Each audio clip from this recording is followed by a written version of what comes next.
615-865-7220. That's Hayes Nissan of Rivergate, where your dollar always goes farther. Listen, you can't handle the truth. It's about to go off. Live from the WNSR Strike and Spare studios. Just a bit outside. It's the McFarland Show with Darren McFarland and Fox 17's Justin McFarland. Show me the money! Call now on the Cure Hotline at 615-844-5600. Oh, righty then. Now, the McFarland Show with Darren and Justin.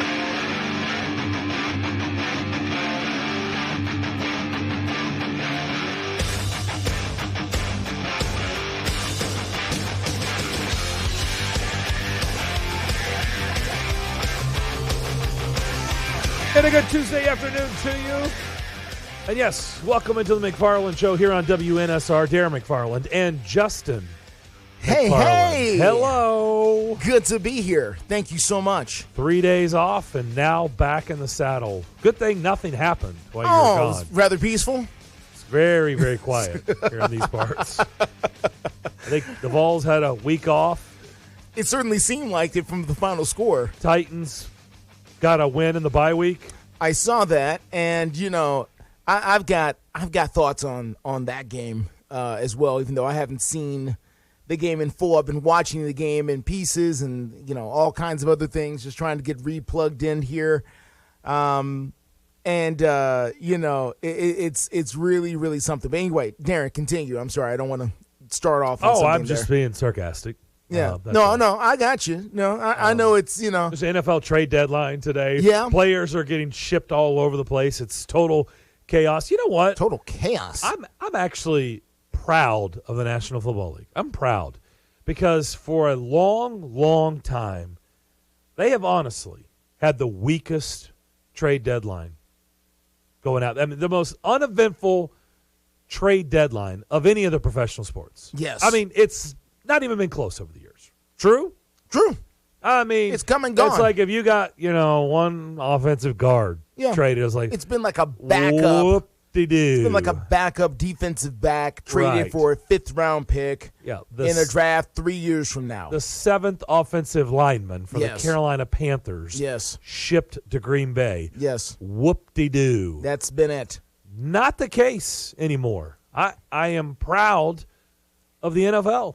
They're actually making the trade deadline fun. There's big names getting shipped all over the place. Check your fantasy teams. Check your fantasy teams. It may be a good thing or it may be – usually it's a good thing though, right? I mean, typically you're going from a bad team to a good team. So sometimes it could take a while to get acclimated. Yeah, that's true. You know, you don't know the playbook and then you're expected to come in. I mean, it just – there's a whole lot of depends here. Whole lot of depend. Don't do it. Don't do it. Don't do it. I want to. Don't so do it. Don't bad. do it. I left the door cracked and Darren is peeking around these guys are too young for that. They're too young for that. Okay. Okay, right? I'll just leave it at that. Okay. You've got Robbie Anderson. I'm just going to go through the list of people shipped out. Yes. Robbie Anderson threw a fit on the sidelines. I think he got kicked out of the – he was told to go to the locker room. He got traded. He was traded that moment, really. Yeah, that's right. That was it. That was it for him. Yeah. James Robinson in Jacksonville. Yes. He was unhappy with Urban Meyer. Yes. I don't know if that continued this year. I don't know. I just think it was time. They like ETN. We about to say what happened is they like ETN a lot. They like is him. what happened. And we saw that in London this past weekend. So James Robinson shipped out of the Titans division to the Jets. To the Jets. Kadarius Toney, who will probably suit up and play against the Titans on Sunday night. Okay. Which I was surprised. I mean, that guy, I know he's been hurt a lot in a short amount of time. Yeah. But he's still on a rookie contract. He's still very, very young. And I'm surprised they were willing to ship him out this early in his career. What is this, year 2? Yeah, I think so. But what you're talking about here is a lot of these guys are in their rookie contracts, by the way. A lot of these players making moves, a lot of them are in their rookie contracts where they're still relatively inexpensive.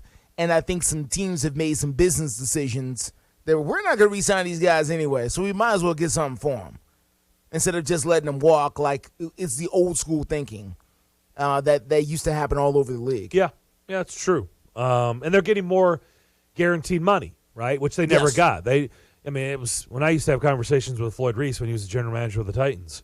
I would tell his agent, fill in the blank for year number 1. Yeah. Or here's what we're offering you for year number 1. I don't want to butcher this. Years 2, 3, 4, and 5. Here, I'm sliding the contract across the table. Mm-hmm. You just fill in what you want for your client. You just put the numbers down. You know why? Doesn't matter. No. It's not guaranteed. No. So Floyd Reese is like, I don't care what you put down there. Sure, we'll agree to it. We'll cut you. We're not going to pay you that. And they did. We're not on the hook. It's not guaranteed after year 1. And they did a lot. Yeah. Well, today, these players are getting a lot more guaranteed money. They're getting a lot more money. So bad teams are like, let's get out from underneath this contract. Yeah. Right? Let's get out. We're not doing it. We're on the hook for a lot more than we used to be. So let's get out. Okay. We're not winning with him. So let's just not win without him. You know, and listen, Darren, I know you're going to keep going here because I want to make another point here about this if this trend continues. But I know there are other names you want to get to here.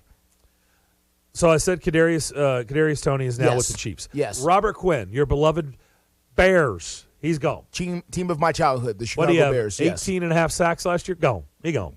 Yeah. Chase Claypool. Yes, from the Steelers. Out. Gone. To the Chicago Bears. What? I don't understand that. Why don't you understand? What happened? So you trade your 2 best players on defense, Roquan Smith, yes, who's also gone. Oh, he's on the list. Yes. And Robert Quinn. Yeah. Those 2 guys out. And Roquan Smith is a stud. Yes. By the way. No question. And you bring in Justin Fields. I mean, you bring in Chase Claypool for your quarterback who likes to run, and you he guys doesn't like to run. And you guys like to run. Well, okay, his strength is running. Well, his strength is running because have you seen their offensive line? He runs for his life. Yes, I get it. Yes. Well, is Chase Claypool going to help their offensive line? No, he's not going to help their offensive line, but I think that Chase Claypool is more about next year than he is this year for the Chicago Bears. I think the Bears are trying to set the table for next year because I think the Bears looked around and realized we don't have all the weapons we really need in order to make this offense run the way we want. I know they drafted the kid from Tennessee last year. They had their other star receiver, and I'm drawing a blank, who could not bring the ball in on the goal line. Yes. Darryl Mooney? Darryl Mooney. You know, maybe they have figured out, you know what? This kid is not our number one. Not our number one. And we need to find our number one if we want Justin Fields to work. So I really do think the Claypool trade is more about next year than anything that happens this year because he still has another year on his contract, another rookie. He's still on his rookie deal, rather. Not a rookie, but he's still on his rookie deal. So he's got another year guaranteed to be with the Bears next year. How about this one? Yeah. T.J. Hawkinson. That is who interesting. I believe is one of the best tight ends in the league. Yes. But what's really interesting is about where he went. A division foe. Good grief. What? Good grief. You trade him within the division. I mean. To the Vikings. I mean. Let me just say right now, the Vikings are loading up. I mean. They're loading up. They're going for it. Which, honestly. I mean, okay. When's the last time we had an in-division trade during the season in the NFL? Oh, I mean, it happens. Does it? Yeah. Yeah. I mean, I'm trying to give me a minute to think about some examples. I just flippantly throw that out there. Yeah, sure. It happens all the time. Justin's going, okay, like who? Could you give us an example? All the trades we have listed so far, every single one, we've listed, I don't know, half a dozen. None of them have been in-division trades. None of them. By the way, you can watch our show every day on Facebook, YouTube. What else, Ray? Help me out. Oh, man. Facebook, Twitter, YouTube. Twitter. There we go. Yes. So I'm getting told that good to see you. Hey, what's going on? We need to Welcome switch back. the cameras. I'm doing this out loud on the air. I get it. Okay. Looks like I'm staring at the wall. Well, looks like we're both staring at walls away from each other. So I don't know what that means. Okay. So what are we doing? What that means is TV guy, TV Justin. Where's your cam? Yeah, you need to move over here. Yeah, I think you've moved the wrong direction. Well, really? I mean, that's the way it looks every day. Not well. Okay. Well, it's whatever there. But that's why they're saying that you're staring into the wall because they want you to turn more towards camera. Okay. That way, and that's why I've moved over here so you can stare at me over here, and therefore you can be more camera facing. Oh, okay. Okay. Thank you. I know you don't care, but this is No, why I do. I wouldn't have done this on the air. Here. This is why I'm putting this out here. You wanted to know. This is what they're talking about. Yeah. No, I did this on the air, so I have to be satisfied with your answer. You're TV guy, so I have to. Who am I to push back? Are they playing with the cameras now? Yeah, I think Ray's playing. Oh, there we go. I was about to say, that's not right. We'll see if that fixes things. All right. Okay, so you said that was just a sidebar. What did I say? I said a lot of things. Like, who trades within their division? In the division. I'm like, it happens. Yeah. I mean, all just the give time. me like another show to think about. Sure, trades. yeah. No, there have been trades in the division. There have. Okay, listen, I'm not saying I just that. need time to think. But it's not like nobody ever trades I'm not within saying the division. it's never, ever happened. I'm just saying that who does that? Like, I can't remember. Again, there's been more trade activity right now than ever. We talked about that than ever before. And now we're sitting here trying to figure out when's the last time there was a trade within the division. We just talked about all these guys, Roquan Smith, from the Chicago Bears to the Baltimore Ravens. I don't think they're in the same division. No. Claypool from the Steelers to the Bears. No. McCaffrey from the Carolina. Same conference. Same different conference, divisions. Different division. Yeah. They don't play twice a year. This is not the norm here. So I'm going to continue thinking about it. Go ahead. Bradley Chubb. Yeah. Traded within the conference. Yeah. Different division. To the Dolphins. Yes. Broncos get Chase Edmonds in return. Okay. A 2023 first-round draft pick. So this year, that's via San Francisco. So that's one that they got from the 49ers. I got you. A 2024 fourth-round pick. In exchange, the Broncos give Bradley Chubb to the Dolphins and a fifth-round pick in 2025. Okay. Just down the road. Fifth-round pick. Just throw it in there. Yeah, just throw that 3 years from now. There you go. Good luck just throw with that in there. There's also, here's a couple other ones that have just come in. Okay. Calvin Ridley. Yes, from the Falcons, correct? If you have him on your fantasy team this year, he's been on your bench because he hasn't played this year. He's not allowed to play. No. So Calvin Ridley, he was traded to the Buccaneers, right? No, I thought it was the Jags. No, he went to the Jags. Oh, that means not in the same division. No. Yeah, okay. Out of the or conference. I've got a little more information. I don't know if you got it, Darren, about what the details of that condition. No, it's just been going on while we've been going. So tell us. What do you got? Let's go over to the trade desk. I'll make it official. Yeah. Let's go over to our trade desk on the McFarland Show. Ray, take it away. So those are the conditions attached to this trade for Calvin Ridley. If he gets reinstated by a date, it's worth a 2023 fifth rounder. Otherwise, it's for a sixth. If he makes a team in 2024, it's at least a fourth. Jeez. If he hits playtime milestone, it's a third. That's a steal. If Jags get a long-term done, it's a second. Oh. Okay, so if they get a long-term deal. Yeah, it moves all the way to a second. I don't care. He's a stud receiver. Like, he's at the beginning of his career. That's interesting. Like Jacksonville, it's smart. Great route runner. One of the best route runners in the NFL. Yeah, it's like that's for Jacksonville. Mm-hmm. That's a perfect. Honestly, let me ask you something. Sure. If you're the Titans, why were they not involved in this? Apparently not. Would you give that up if you're the Titans? The trade, material here, no. Would you give that up for Calvin Ridley? Yes. No. What? No. Because they're good at receiver? No, because Calvin Ridley's not. Because Calvin Ridley's 6'1", and he's not going to block the way that they need him to block in their system. Oh, well, gosh. Well, let me just say it. That excites Titans fans. I'm not. Listen. Stop me when I'm lying. Hey, Am I lying? When did I lie? What did I say? What did I say? What did I say? It's not a good blocker. What did I say? Oh, well, okay.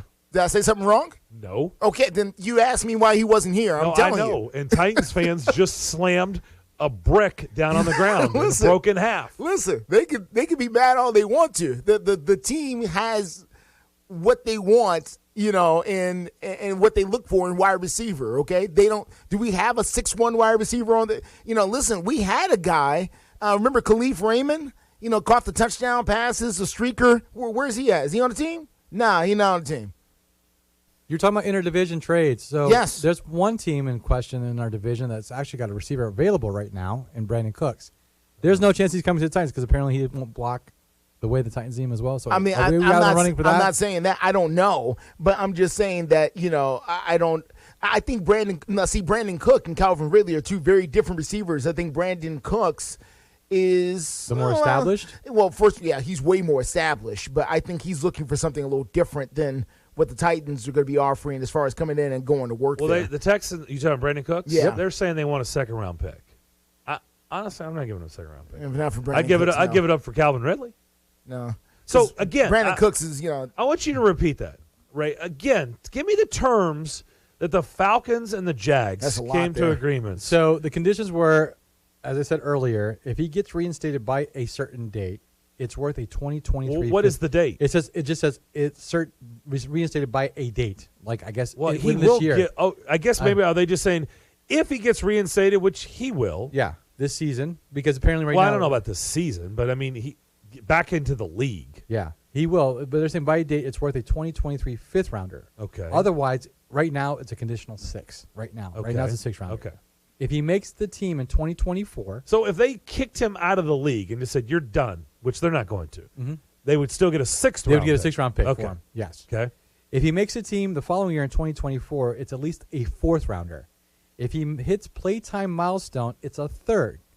If the Jags, what is that one? It doesn't define what the that's the pretty loose language. Like if he it? reaches, I guess maybe 1,000 yards, right? That's what I'm saying. But we don't know the terms. We don't know the terms yet. They're still coming out as the show has started because it looks like we're at the final hour of the NFL trade line. So we have 45 minutes left. 45 minutes. There you go. It's a 3rd. But going back to the conditions, if the Jacksonville Jaguars are able to get a long-term deal done with Calvin Ridley, yes, it's a 2nd. I'd be okay with that. Like I don't know why the Titans wouldn't do that for Calvin Ridley. I've already explained to you why they wouldn't do that for Calvin. He's a wide receiver. Yeah. So catches a lot of balls. He does. He's a number 1 receiver. Yeah, well, he could be. Yeah, It would seem that way. No, I think he is a number 1 receiver. Have you asked the question why the Falcons are unloading him if he's so valuable? Well, I don't know. Okay, well, that's a good question. Maybe they have a guy named Arthur Smith who's there who has a similar philosophy perhaps to the team that he left. That maybe he too doesn't want wide receivers who won't block for his running game. I don't know. I'm just saying. Think he's getting shipped out because he's a bad blocker? I'm not saying he's a bad blocker. I'm just saying that maybe he doesn't want to block. Or doesn't block to the satisfaction of the team in which that he's on. So I just want everybody out there in Radio Land to listen to this, okay? Come on with it. Okay. Calvin Ridley's rookie year, yeah, he got 64 balls for over 800 yards and 10 touchdowns. Mm-hmm. Okay, 10 touchdowns his rookie year. Mm-hmm. 821 yards, 64 catches. Mm-hmm. His second year, he took a step back by a catch. 63 catches, but had more yards, 866 yards, and 7 touchdowns. Mm-hmm. His third year, 90 catches, nice, 1,375 yards, and 9 touchdowns. Sounds like a Pro Bowl season there. Let me repeat that. 90 catches, nice, almost 1,400 yards receiving, mm-hmm. and 1 touchdown shy of double-digit touchdowns. That's very nice. And he's not a good blocker. So the wide receiver that the Titans does that sound like a number 1 receiver? Yeah, sure. The Titans did pick up a wide receiver, Chris Conley, a few days ago. Yeah. He looked good Sunday, didn't he? Yeah, he's 6'3". And how'd that? I'm not. Dude? Listen. What were his numbers again on Sunday? I don't know, but I'm just saying. You're asking questions. I'm providing answers. Cody Hollister, okay, 6'4". Oh, okay. Listen, I'm not saying it's working or not working. I'm just saying that there's a reason why the Titans are looking for. As I look through the roster here for the Titans here and look at the size of the receivers, the shortest receiver on the roster is Robert Woods, who's 6 foot, solid. Who was a more established player, I suppose, before he got here, and is willing to block, by the way. and has shown that consistently. Traylon Burks is 6'2", of course. So, yeah, the 6'1", just not who they're looking for. Racy McMath, 6'3". Chris Conley, let's see.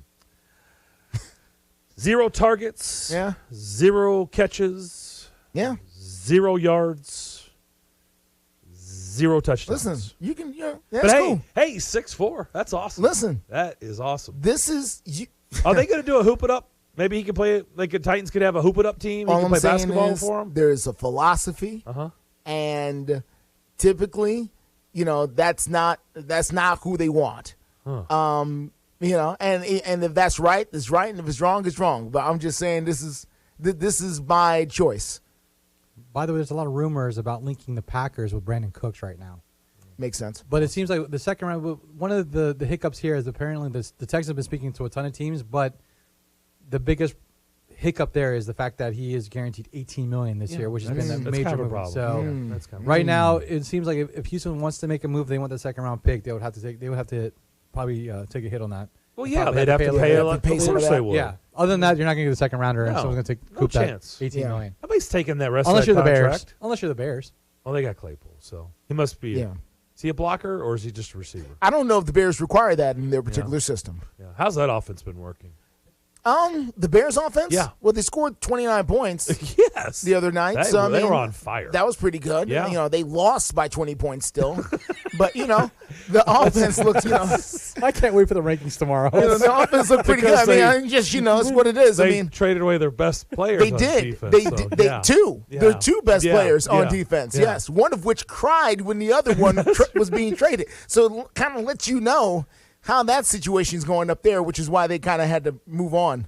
So Calvin Ridley goes within the division. He does. Yeah. Well, no, he doesn't. Well, he goes within the Titans division. within the Titans division. Yes, And they're good. The most you would have to give up, the most, yeah, would be a second would be round a second round pick. Yeah, for a guy. When's the last receiver that caught 90 balls for the Titans in a season? it's been a while. Yes. Yes, it has. When's the last time a receiver caught almost 1,400 yards in a season? Ooh, I don't know if that's ever happened. Yeah, I think that's probably the answer. Maybe never. I don't think that's ever happened. I don't think the Yeah. Titans receivers ever go. We can sit here and name the greatest wide receivers in the last 25 years of the Titans, and I don't think any of them even don't. Much respect to D. Mace. Much respect to him. I don't think D. Mace got to 1,400 receiving. Maybe he did, and I'm just missing it. Not in the Titans offense. Just you were asking about who caught the last time to catch 90 balls for the Titans. Yeah. Was the guy who was just traded this past offseason, A.J. Brown. AJ, did he get to 90? He got it in 2019. He got 90. Sorry. Never mind. I was going to say that's not sorry, it was 91 was his longest. I take that back. It was Okay, Is that his long, targets? okay. Yeah, That it's was a his long- targets. No, it was probably. his longest catch. Was his Yeah, longest I was yards. gonna say, A.J. Brown did He get went to- 91 The most he's ever had yards is one 70. day. I was going to say, no, Sorry. he didn't get to 7. I was going to say 60s. Yeah, he went 91 yards for a touchdown one year. Yeah. Speaking of the Titans, Nick Suss is the new beat writer for the Tennessean. He's also been covering Ole Miss and Mississippi State for the Clarion Ledger for a long time. He does a great job. He's now in town on the beat for the Titans. We're going to talk to Nick on ask the him other about side. Calvin Ridley. Welcome him to town. We can ask him about Calvin Ridley, I'm sure he knows all the about non-blocking wide receiver, it. Listen, and short guy. He's a little short guy, little short dude, 6'1". I'm not saying he's short. 6'1". I'm just saying he's short for the system Yeah. that they run. Okay. All right, we'll come back. We'll talk to Nick Suss. On the other side, the McFarland Show. We'll do that next.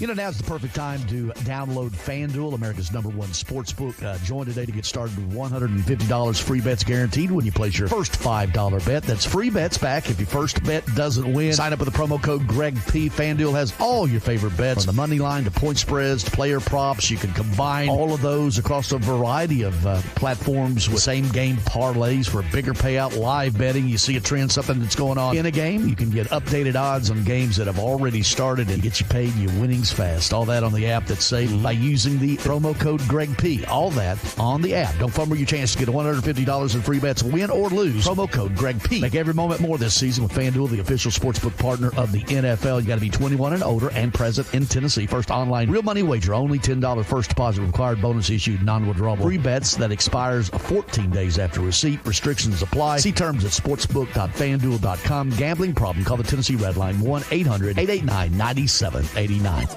Attention. If you owe back taxes to the IRS, this message is for you. Congress has passed $80 billion in funding to more than double the size of the IRS. 87,000 new IRS employees means more audits, collections, and penalties. This will make the IRS larger than the Pentagon, State Department, FBI, and Border Control combined. Now is the time to call Civic Tax Relief. I owed the IRS $37,000. Civic Tax Relief basically represented me against the IRS, and by the time everything was completed, I didn't owe the IRS anything. Their tax resolution specialists can stop the IRS from taking money out of your paycheck. With Civic Tax Relief, they were able to save me upwards of $80,000 that I would have had to pay. For your free tax relief information, call now. 800-841-0908. 800-841-0908. I would recommend anyone who has a tax problem to contact Civic Tax Relief. 800-841-0908. Hey, basketball fan. The 2023 Commodore Sport Event posters are out and brought to you by these great sponsors: JJ Home Inspection, Joe Link Concrete Construction, Billy's Automotive, Parker Watts Insurance, Armor Concepts LLC, Frederick and Clark Realty LLC, Richard Courtney, Aloco Hardwood Floors, Our Grove Body Shop, Firefly Pediatric Dentistry, Tri-State Cremation. Brought to you and paid for by Prestige Marketing LLC. Visit them online at prestigemarketingllc.com. It's a Bill King Show. Lane Kiffin. Let me get this straight. Bill, smooth talking James Franklin just lost a quarterback recruit to Sun Belt Billy. Put him on the hot seat, Bill. The only thing James Franklin is good at is working the coaching carousel for a raise each year. He's really good at that. He's very, very good. Weekday mornings beginning at 6 on Sports Radio 560 on 95.9 FM.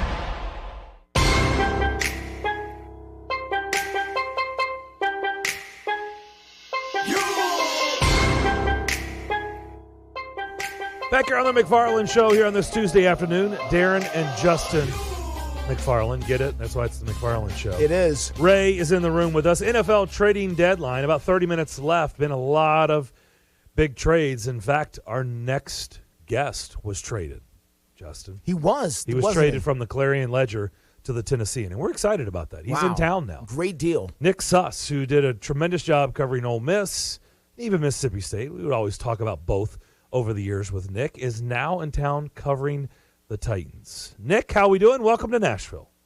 Thanks for having me back on, and thanks for welcoming me to your city. I'm very excited. Nick, what did the Ledger get back for you in exchange? Oh, gosh, just a lot of thank you cards.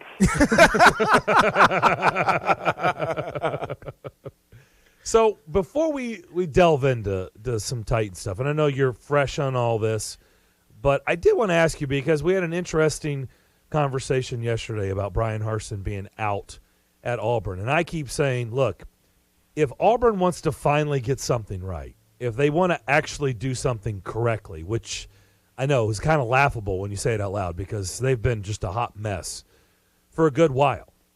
Tennessee was a hot mess for a good while, too, until they finally hired the right guy. To me, the right guy would be Lane Kiffin, because Lane Kiffin isn't scared of Alabama. He's not scared of anybody. And, boy, he's fun to cover. You've been on that beat. You've been on. Give us the lay of the land in Oxford. Do you think they would get in a bidding war if Auburn decided to go that way? Do you think that could happen? I don't know. I want to hear your thoughts on it. I think what it comes down to, guys, is Auburn is clearly a better job than Ole Miss if you are a coach who has something to gain, if you're a coach who has something to prove. Lane Kiffin is not that person. Lane Kiffin, whatever job he wants next, he's going to be the one making the decision. It's not like I need a stepping stone position. He's in a place where if he moves, it's because it's his choice. And you have to think through this by, what does Kiffin want his end game to be? Because for as much as he has this reputation of being a mercenary, he did it one time.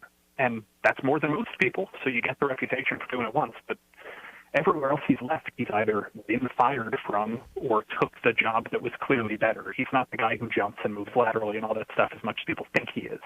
So if his end game, if he thinks, I want to be at Auburn for the rest of my career, then yeah, he could take that job. But if he doesn't want that, if he uses Auburn as just another stepping stone job, then why can't he stay at Ole Miss and do that? He had a 10-win season last year. He's staring down the barrel of another 9 or 10-win season and a fringe New Year's Six kind of season here. This season, it's tricky. I mean, what would he gain from that move? Probably a little bit of a payday, probably a better booster base when it comes to money, maybe not working with them. But, I mean, you're going to have a better chance to win 12 there. Yep. But if the goal is to win 10 and get to somewhere where you can get to 12, I don't know if Auburn's necessarily a better job for him. I mean, I know they're paying $100 million for all the coaches they've told to hit the road, Jack. I don't really know what the number is, but it's a lot of money. I just don't think money is an issue with them. I mean, I just think if they really wanted to go for it and they honed in on him and they said, he's the solution to all of our problems, I wouldn't be surprised if they wouldn't give him like a Jimbo Fisher deal, right? Like, we'll give you, $8 million a year for the next, 10 years or whatever. Guaranteed. We don't care. We don't care. We want to win. And then that would be tough for him, I would think. Yeah, I mean, he's making 7.3 a year in Oxford right now, so it is all the same. Once you're making more than $5 million a year, it's all just a measuring contest after that, because your quality of life in a southern college town isn't going to be much different if you make $5 million a year, $7 million a year, and $9 million a year. Mm-hmm. But yes, if it's a matter of the pure capitalistic instinct of how much am I worth, can I get more value for my worth somewhere else, yeah, Auburn's going to give you more money. It's going to have a larger fan base. It's going to have a larger stadium. It's going to have better facilities. It's going to be, by every metric, a better job. And if you are Hugh Freeze, or if you're Deion Sanders, or if you're somebody who is in a position right now where naturally they're a great coach looking to move up, Auburn is a dream. But Lane is in a very different position because he's a great coach who is already coaching a perennial top 10 team. Did he flirt last year?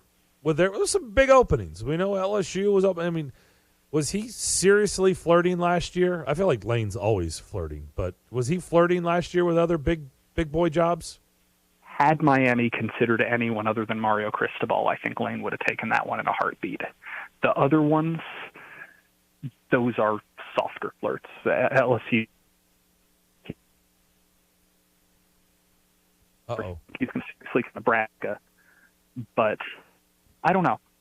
I think that there was consideration. There was try for the Miami one especially, but it's got to be the right fit for him because, as I said, he's not just going to go anywhere. The next job he takes is probably the one where he's casting his net.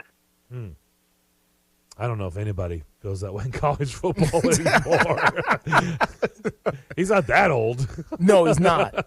No, but he's also been around a while, and he started at a very young age, too. Yes. So, I said this yesterday. He's younger than we might think. No, that's a good point. And I said this yesterday, Nick and Justin, that I'll tell you what I got to give him credit for is there are very few people that have the image that he had. Mm-hmm. And really has turned it completely around. I mean, it has done a 180. And I wasn't sure if you would have told me that, 8 years ago, we would feel the way that we do today about Lane Kiffin. I would have said, look, he's just going to be viewed a certain way for the rest of his coaching career, and that's that. That's a wrap. That's just how it works. But I'll tell you what, he has turned it around. It's amazing to see where he sits today as opposed to 10 years ago. Yeah, it's unclear if he's the most likable good guy or the most likable bad guy or the least likable good guy in college football. But he is straddling that line well, and that's the image. You look at the way he kind of vigilante crusaded on behalf of Nick Saban in the Jimbo Fisher situation. He didn't need to do that. He just stuck his nose somewhere because he knew it would be helpful to him and it would keep his name in the headlines, and it worked. I mean, he's got a way of wedging himself into the national conversation about whatever, and it reflects itself on the field and it reflects itself in recruiting, and he's a master of name recognition. So let's switch on to the Tennessee Titans here and talk about your new job here. Come on out of Mississippi, head here to Nashville, and just your impression so far. I know you have not been here with the team much, so I don't want to get too far into the history here. But what has been your impression so far of the organization here in the very short term? Yeah, I mean, the short-term prognosis is this is a team that is once again built to cruise its way through a division that it's clearly the class of. I think there's no question that the organization's stability, the organization's just talent level up front is gonna be what it takes to probably coast through this division already with 2 wins over the Colts. But you look at what's going on, and I was at that game on Sunday, and I've been to practice this week, and I mean, the question is, who's the real Titans? Is it the team that has won 5 straight weeks against teams that probably won't make the playoffs, or is it the team that got outclassed 41-7 in Buffalo on week 2? And I think that the real answer is obviously somewhere in the middle, and we'll see what happens in primetime this week against the Chiefs, especially if Tannehill is back to full health and they're able to kind of figure some things out with him. But I don't know. I think that the first impression is you're going to win a lot more games than you're not going to win if you're superhuman behemoth running back can run for 200 yards every week. Yeah. So that's the thing that this team has that nobody else does is a wrecking ball like him, and that's I'm not saying anything new. I'm not saying anything provocative, but the Titans are going to win more than they're going to lose if Derrick Henry keeps playing at full strength.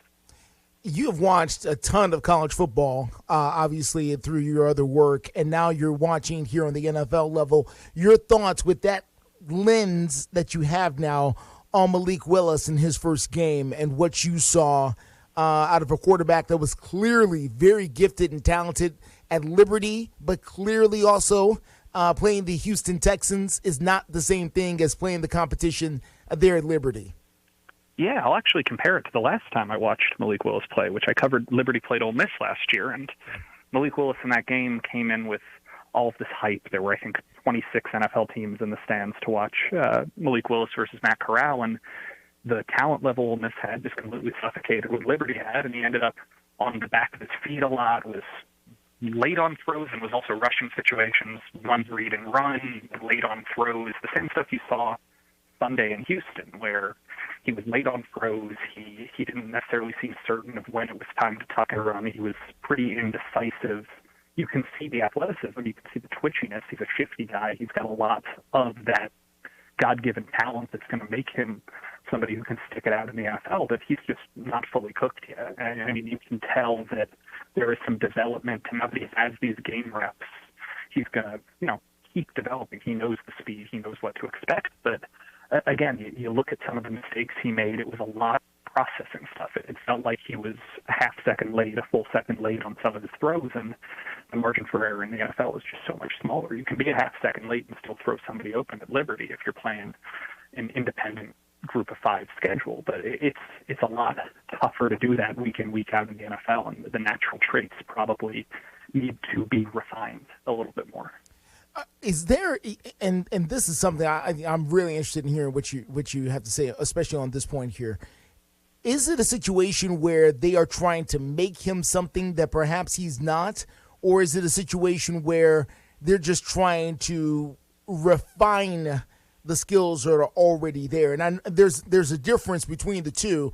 Are they trying to make him a pocket passer, or are they trying to make sure that his skills are sharp enough to be a pocket passer at this level? Like, what's their goal with him, you think?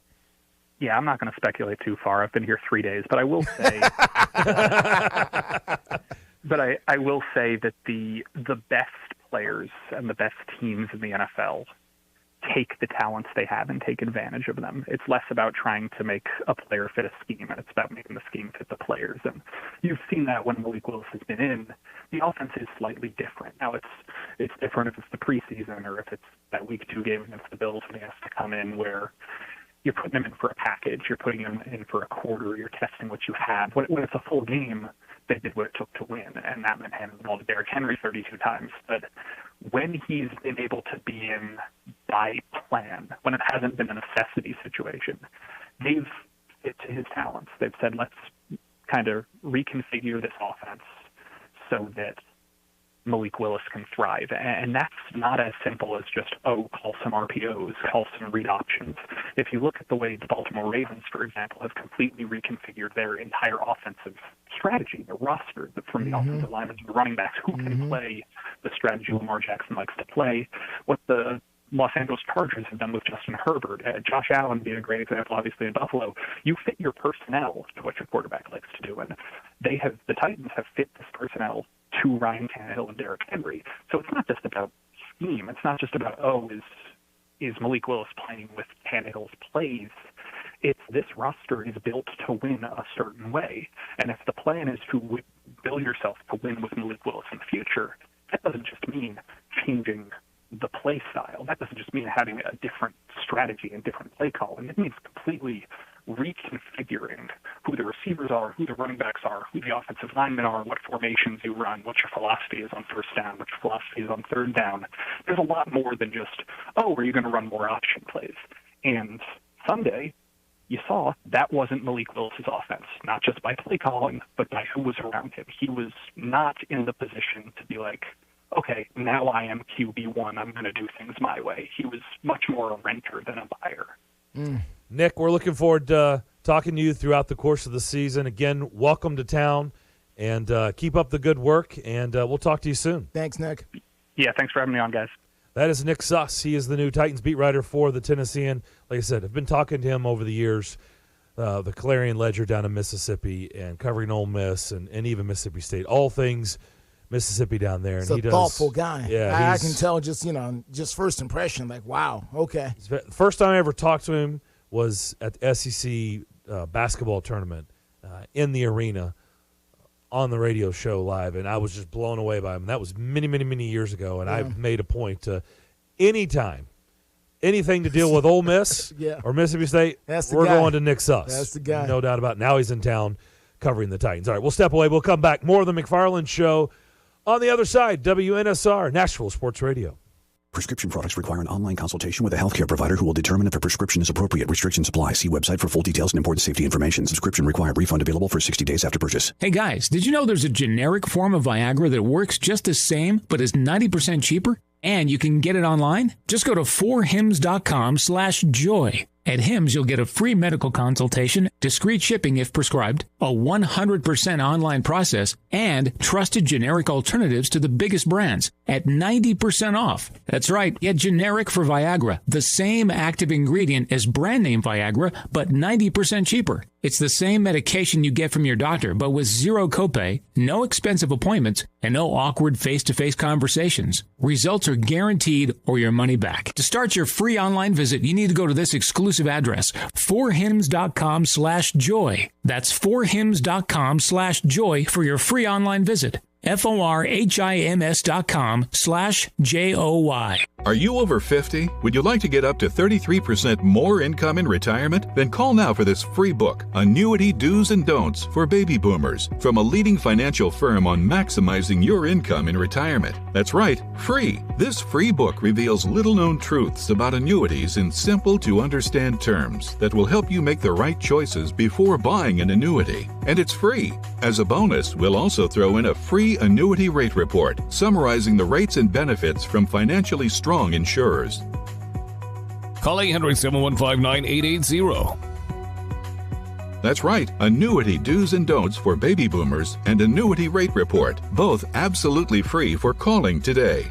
Call 800-715-9880. That's 800-715-9880. Sponsored by Annuity General. Producers have the appropriate licenses for the products they offer. Increased income is possible using strategies suited to your goals and may require buying multiple annuities and holding them full term.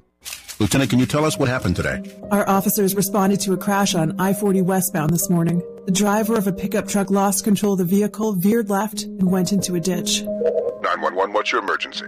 We've been in a crash. Please send someone. My fiancé is hurt. A front seat passenger was wearing a seatbelt. She survived without injury. The driver was not wearing a seatbelt and was ejected from the truck.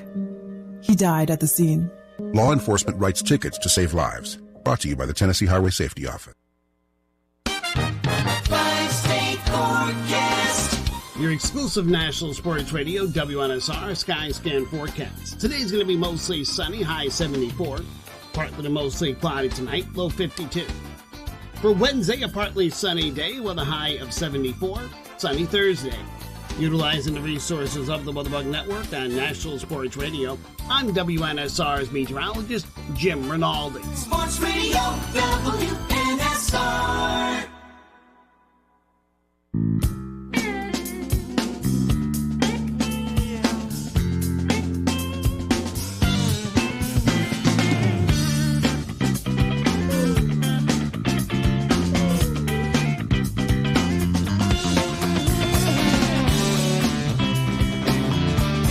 Back here on the McFarland Show, Darren and Justin here with you.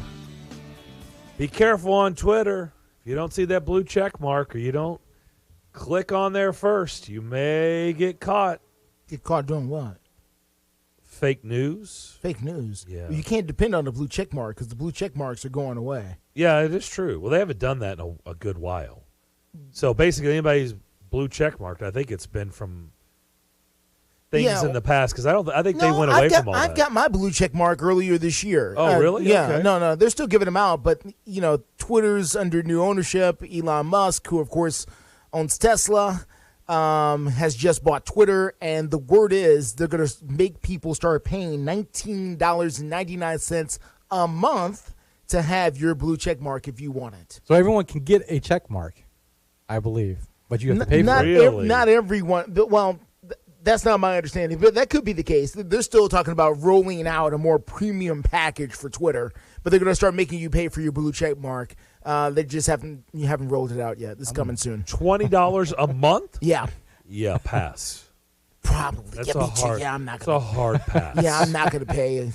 How much is that check mark worth to you guys? I mean, for some people, it's their whole identity. So, yes, and there's a few here that I know of that wants that blue check mark. If it's that deep, I mean, I got one, and my life didn't change. I mean, yeah, I know, but there are people that felt like people I know that when they got it, it was it's a game changer. Yes, and it's like really. I mean, depends on the circle you're in. Yeah, it really does. Really, never cared one way or the other. So okay, cool. That person being me. The reason I say that is because somebody put out there that it was a fake Tennessee Titans account that Kareem Hunt had been traded to the Titans. And I wanted to see if anybody, because I clicked on it, I was like, no. That happens every year. Don't do that. Because there's a fake Adam Schefter. Every year. And so people in our business Ian get Rappaport. Busted. All the time. Tom Pelissero, all of those guys. And so they said Kareem Hunt, which that's been out there, so it's believable, right? And sure. I don't understand why. Like, why would the Titans be interested in Kareem Hunt? Are they just going to abandon passing? Is that maybe why they didn't? Maybe they didn't trade for Calvin Ridley because they're like, why do we need somebody to catch a ball? We're not going to pass. We're just going to run. That's all we're doing. Yeah, I don't know why the Titans would be in need of Kareem Hunt. That doesn't seem to make any sense to me. But the rumors just, how rumors go. They just start flying around. I mean, there's no rhyme or reason to any of this stuff. Or as I've mentioned before, it could be just, he played with X, Y, and Z. His high school football coach is the Titans' current, assistant linebackers coach, and there's a connection there, and, they're best friends, and that's why, he wants to come to the Titans. I mean, it doesn't have to be made of anything, which is what's so sad about some of these rumors. They're literally just hot air.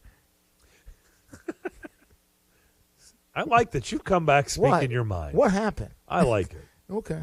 Okay? Sure. Don't lose that, Justin. You've come back a little spunky.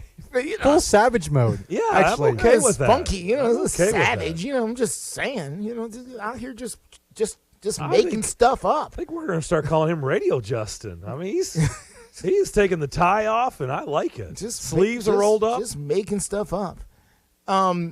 But the point is, look, they have not traded for anybody. I don't think they're going to trade for anybody. I think that's, for some, that's disappointing because you see teams. Because here's the deal. We're going to do our top 10 rankings tomorrow. Sure. I don't think anything's going to change with Buffalo and Kansas City. Everybody knows they're the two top teams in the AFC. Titans we're going to find out where they stack up against the Chiefs at Arrowhead Sunday night. Okay? We're going to find out. That'd be good. But then it's everybody else. By the way, the Bengals got waxed last night by the Brownies. Yeah, they did. They got waxed. And so we were trying to figure out yesterday, what's life without Jamar Chase for the next month and a half?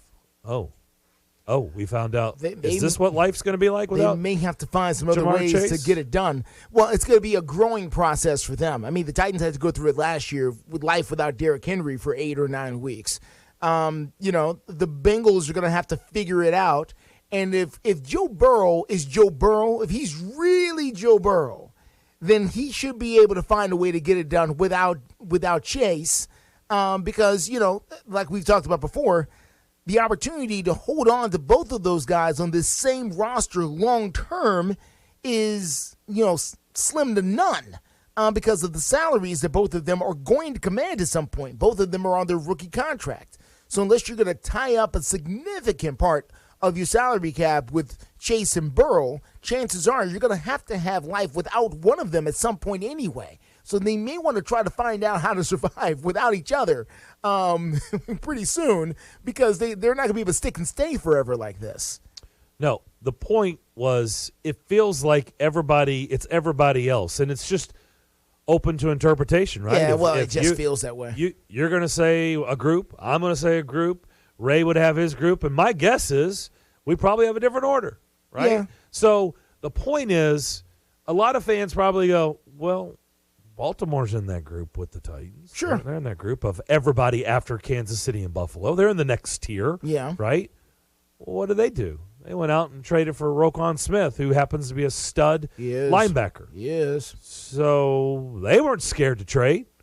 They weren't scared to improve their team, which, by the way, their defense has been lacking this year. Whoa. Why are we scared now? How does scared get into the conversation? You just brought scared into this. For what? Feel like they brought traded. scared out of nowhere. When's the last time they traded? Well, so they decide not to trade means they scared? Possibly. Okay. Well, okay. I'm just saying. You just brought, what they ain't scared. Well, like, why you just heard the why list. They just don't like, whatever's Justin, out there. You just heard you don't interpret it into fear all of a sudden. Christian McCaffrey's been traded. Bradley Chubb, Roquan Smith, T.J. Hawkinson. Oh, they couldn't use a tight end? By the way, he's one of the best in the league. He's really good. Yeah. I've seen. So what? Yeah. They good? They go with blocking tight ends too? I guess he's not a blocker, right? It depends on if it's worth the price or not, I guess, for them. It was steep. I get it. Yeah, so if you don't want to trade, mortgage, because here's the other thing you're looking at, and some of the things we're not looking at is the other big picture that GMs have to keep in mind.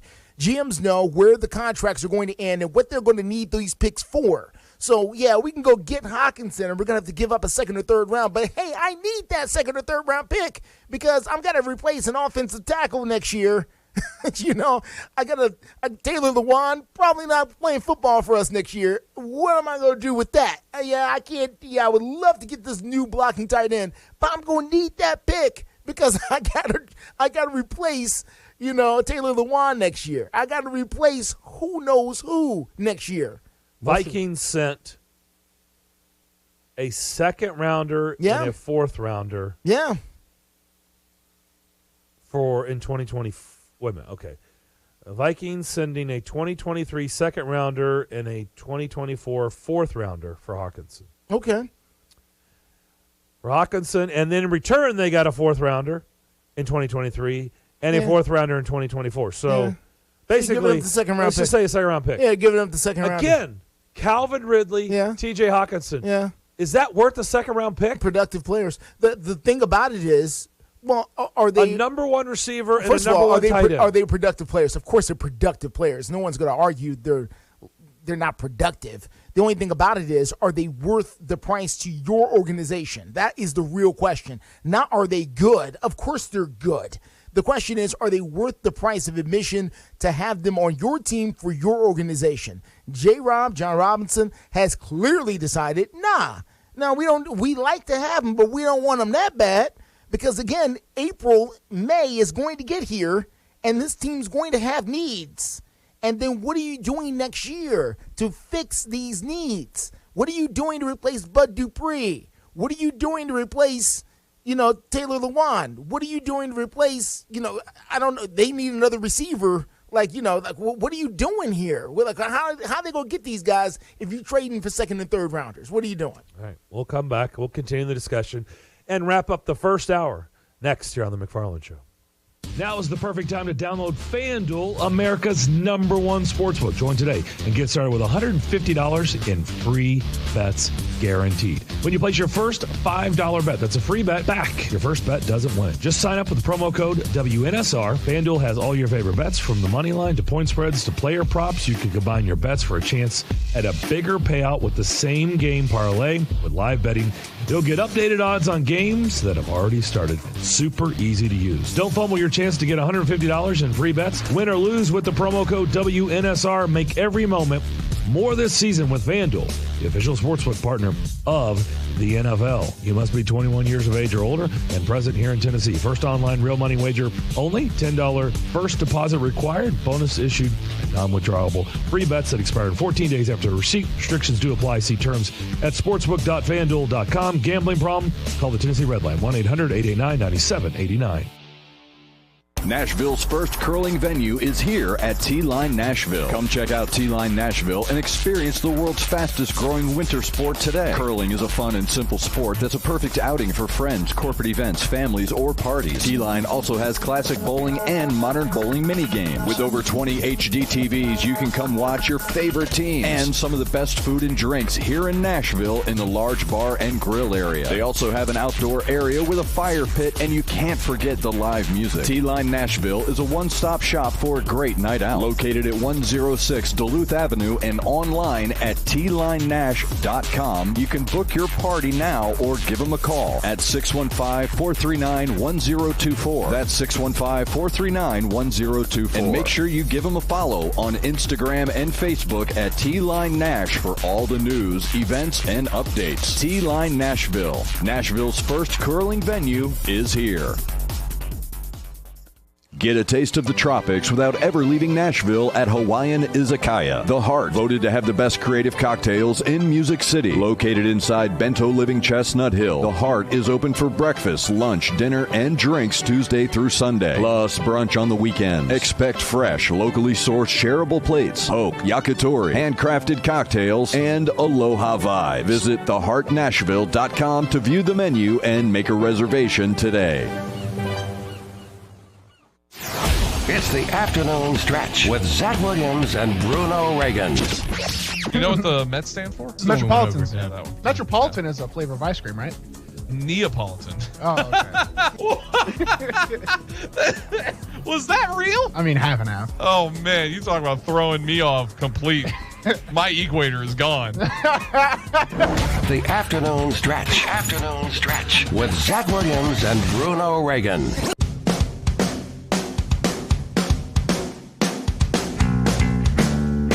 Back here on the Strike and Spare Family Fun Center studio, Darren and Justin McFarland. Cure Hotline, 615-844-5600. We'll hit that to begin the second hour with Mike Griffith, who covers the Georgia Bulldogs. Doesn't look like the Titans are going to do anything unless some late entries come in, but I don't think they're going to be making any moves.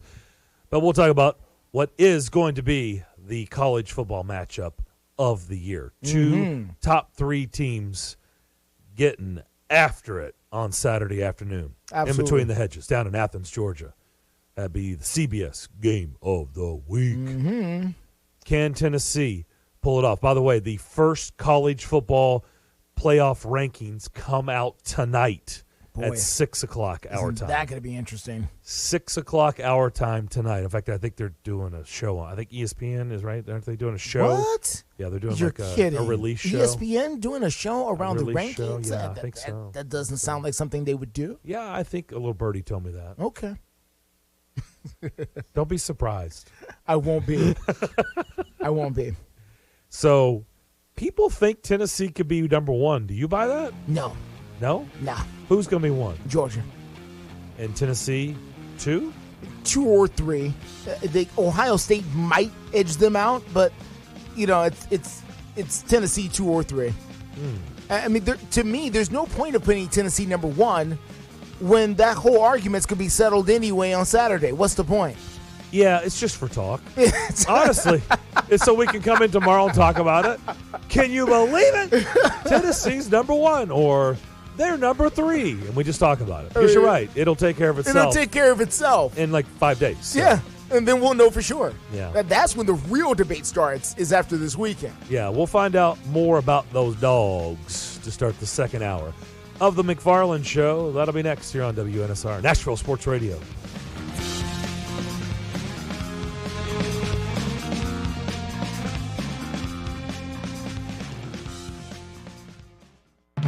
On air and online, Sports Radio WNSR, Brentwood, Nashville.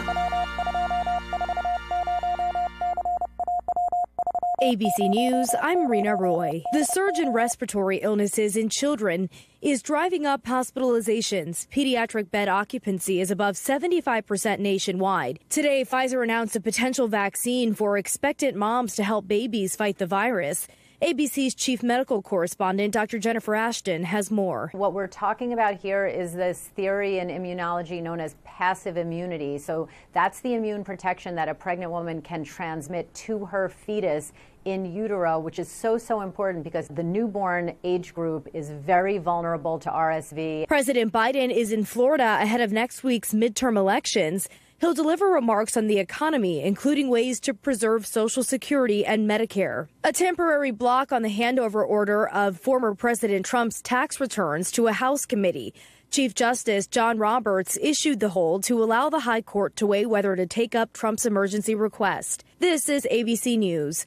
Paid for by GovMint.com. Have you heard? A recent stash of 1884 Morgan silver dollar coins has been found. These gorgeous 1884 O silver dollar coins are as bright and shiny as the day they were struck. Only a limited quantity of these Morgan silver dollar coins are available. Coin experts are calling this an amazing opportunity for anyone interested in silver coins. Just call GovMint at 1-800-937-4707 and you are guaranteed a mint condition 1884 O Morgan silver dollar featuring the iconic O mint mark of the New Orleans Mint. But with limited quantity, you must call now. These 1884 O silver coins are still in uncirculated condition. That is 137 years of history you can hold in your hand. To learn more, call 1-800-937-4707. Call now and you'll receive a free American Coin Collector's Bonus Package, a $25 value, free with every order. Call 1-800-937-4707 now to secure your 1884 O Morgan silver dollars before they sell out. That's 1-800-937-4707.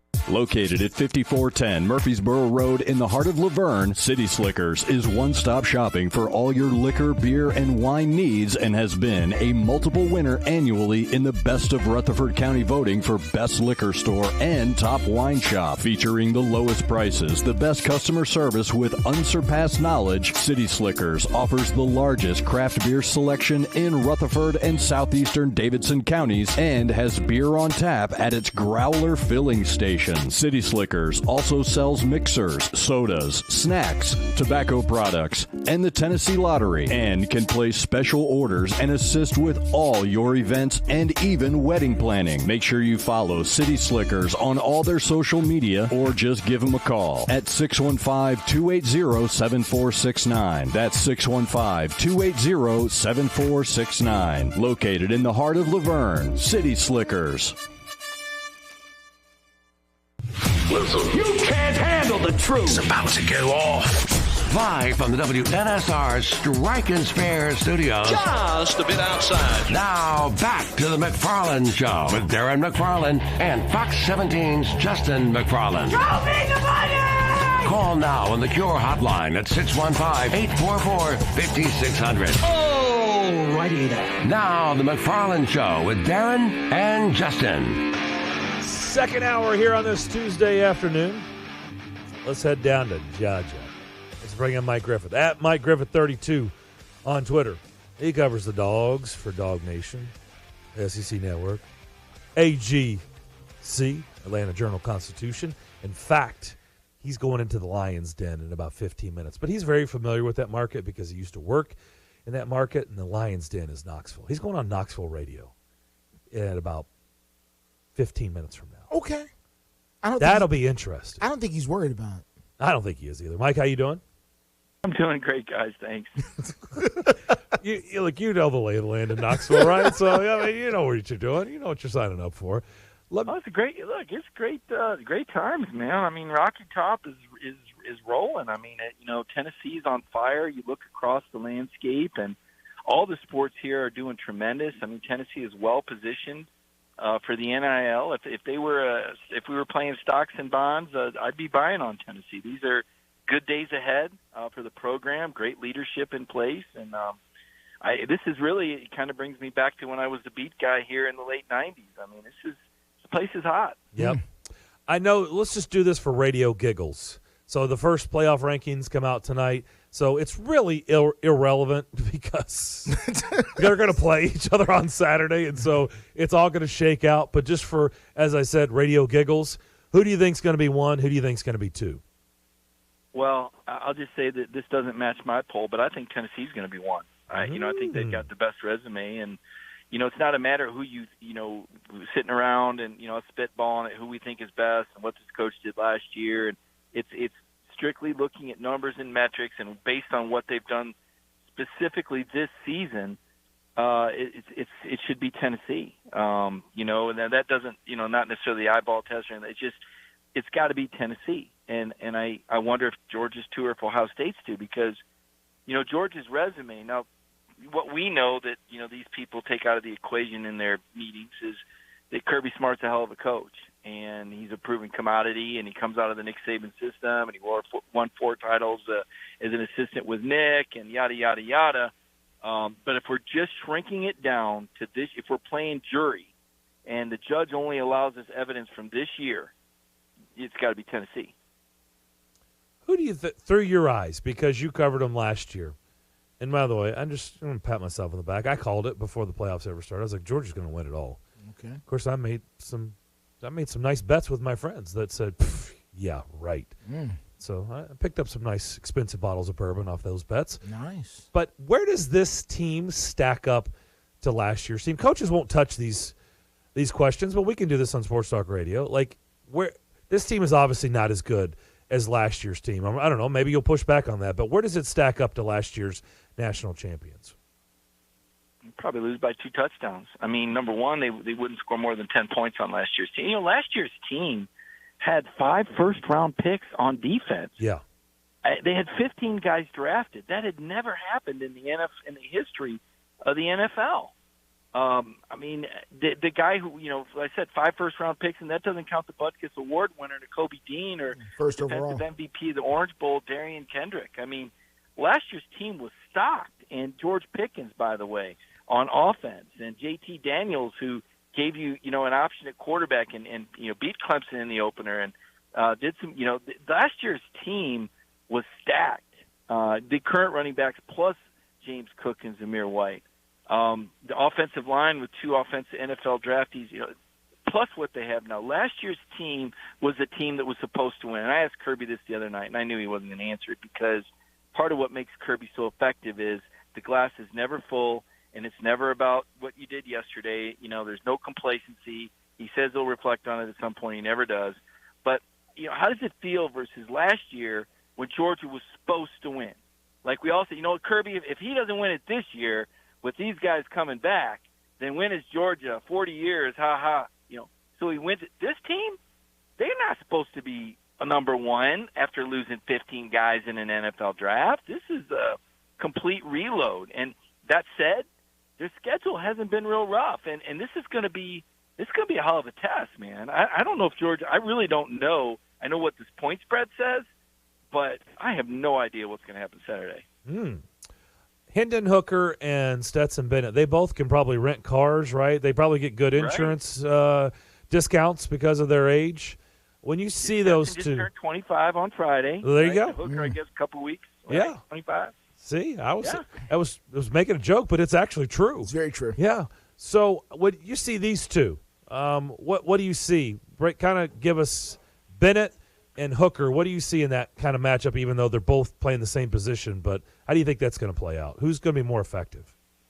Well, I mean, there's a ton of variables there. That's a loaded question. I mean, so let's start with Hendon Hooker in the Tennessee system and the ability to run those verticals and run the ball effectively. So, one, we've got to find out, who wins the line of scrimmage. If Tennessee doesn't win the line of scrimmage or at least hold their own, they could be in trouble. Georgia could affect the quarterback. Jalen Carter's back right now. They just lost Nolan Smith, their best pass rusher, likely for the season. But in return, they get Jalen Carter back off a sprained knee, and he's the preeminent defensive tackle in the country. I mean, he's not Ndamukong Suh, but think along those lines in terms of how he disrupts and pushes the pocket and how active he is. And, oh, by the way, he blocks kicks, and he turned the title game around with a block. I mean, this guy is a whirling dervish. He's a force in there. And can he get Hooker off platform? And can they affect the Tennessee run game so you're playing behind the sticks now and you've got a more difficult down and distance? Can they force turnovers, something that no one else has really done? I think Hooker's 21-1 on the touchdown ratio to interceptions. Last year, Hooker played his worst game against Georgia. Can they affect him again? Is Tennessee playing from ahead or are they playing from behind? Are they going to bring the same officials that covered the Alabama game? And not that they were bad officials, but they called the game a certain way, like an umpire with a different strike zone. Different referees allow different amounts of contact in coverage. That's going to be a factor. Conversely, Stetson Bennett, is he playing ahead? Is he playing with a defense that's doing their job like he did most of the time last year? Or does he got to come from behind like he did in the SEC championship game and he melts? Because he's not a playmaker. He's more of a caretaker. Now, he can extend plays and he can do some things with his feet, but he's not a guy that's going to take over the game at the position like Bryce Young, right? And Kirby doesn't ask him to. Kirby will say, look, got to do some things for Stetson and put some pieces around him. How does the Georgia offensive line perform? Tennessee's number 9 in the nation against the run. They're sneaky good and they're very aggressive. They're going to challenge you to throw over the top, like a pressing basketball team saying, "Go ahead, score. We want the ball back. We want up tempo." So there's a lot of different variables to play out. Does the crowd affect this game? Last time there was a big game of this magnitude at Sanford Stadium was 2019 Notre Dame. They forced 6 motion penalties, probably with a difference in the game against Notre Dame that night. So a lot of variables going into this, guys. Early momentum, I will say this, is going to be the key. I want to see the score at the end of the first quarter. I'm going to feel pretty good about whoever's winning. How has the national championship affected Georgia as a program? First time they're able to get it done in 40 years. What has that done to the atmosphere of the program? Well, there's 2 atmospheres, okay? Inside the football building, nothing. Absolutely nothing. Kirby Smart gets it. Kirby Smart's been there, done it. He saw it at Alabama. He saw Bama win one before and get complacent, didn't repeat, and he was there at Bama when they did repeat. And the formula is last year's over. You know, somebody put the championship. This is the story from the spring. The guys went out there for the first spring practice. I almost feel like Kirby planted this or something. They went out there for the first spring practice, and there was a national championship logo on the field. And one of the players got pissed off and said, "Take that off of there."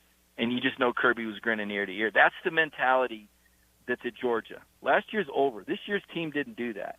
And you're not going to ride the coattails of that success. I mean, if you want to win another one, you've got to move forward. You've got to move on. Nobody cares about last year.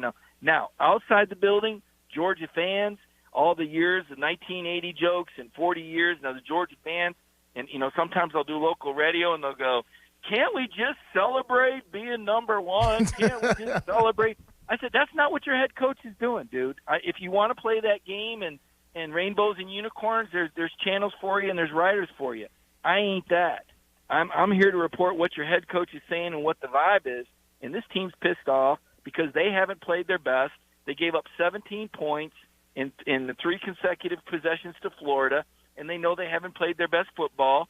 And they know that everybody, doesn't believe they're going to win it. I mean, they know that people think the clock is ticking on them, and they're in a race against time to get better and prove people wrong. Because, frankly, if they had a different schedule, they could have 1 or 2 losses right now. But they've had a very conducive schedule. They've improved, but here comes Tennessee, and now we're going to find out.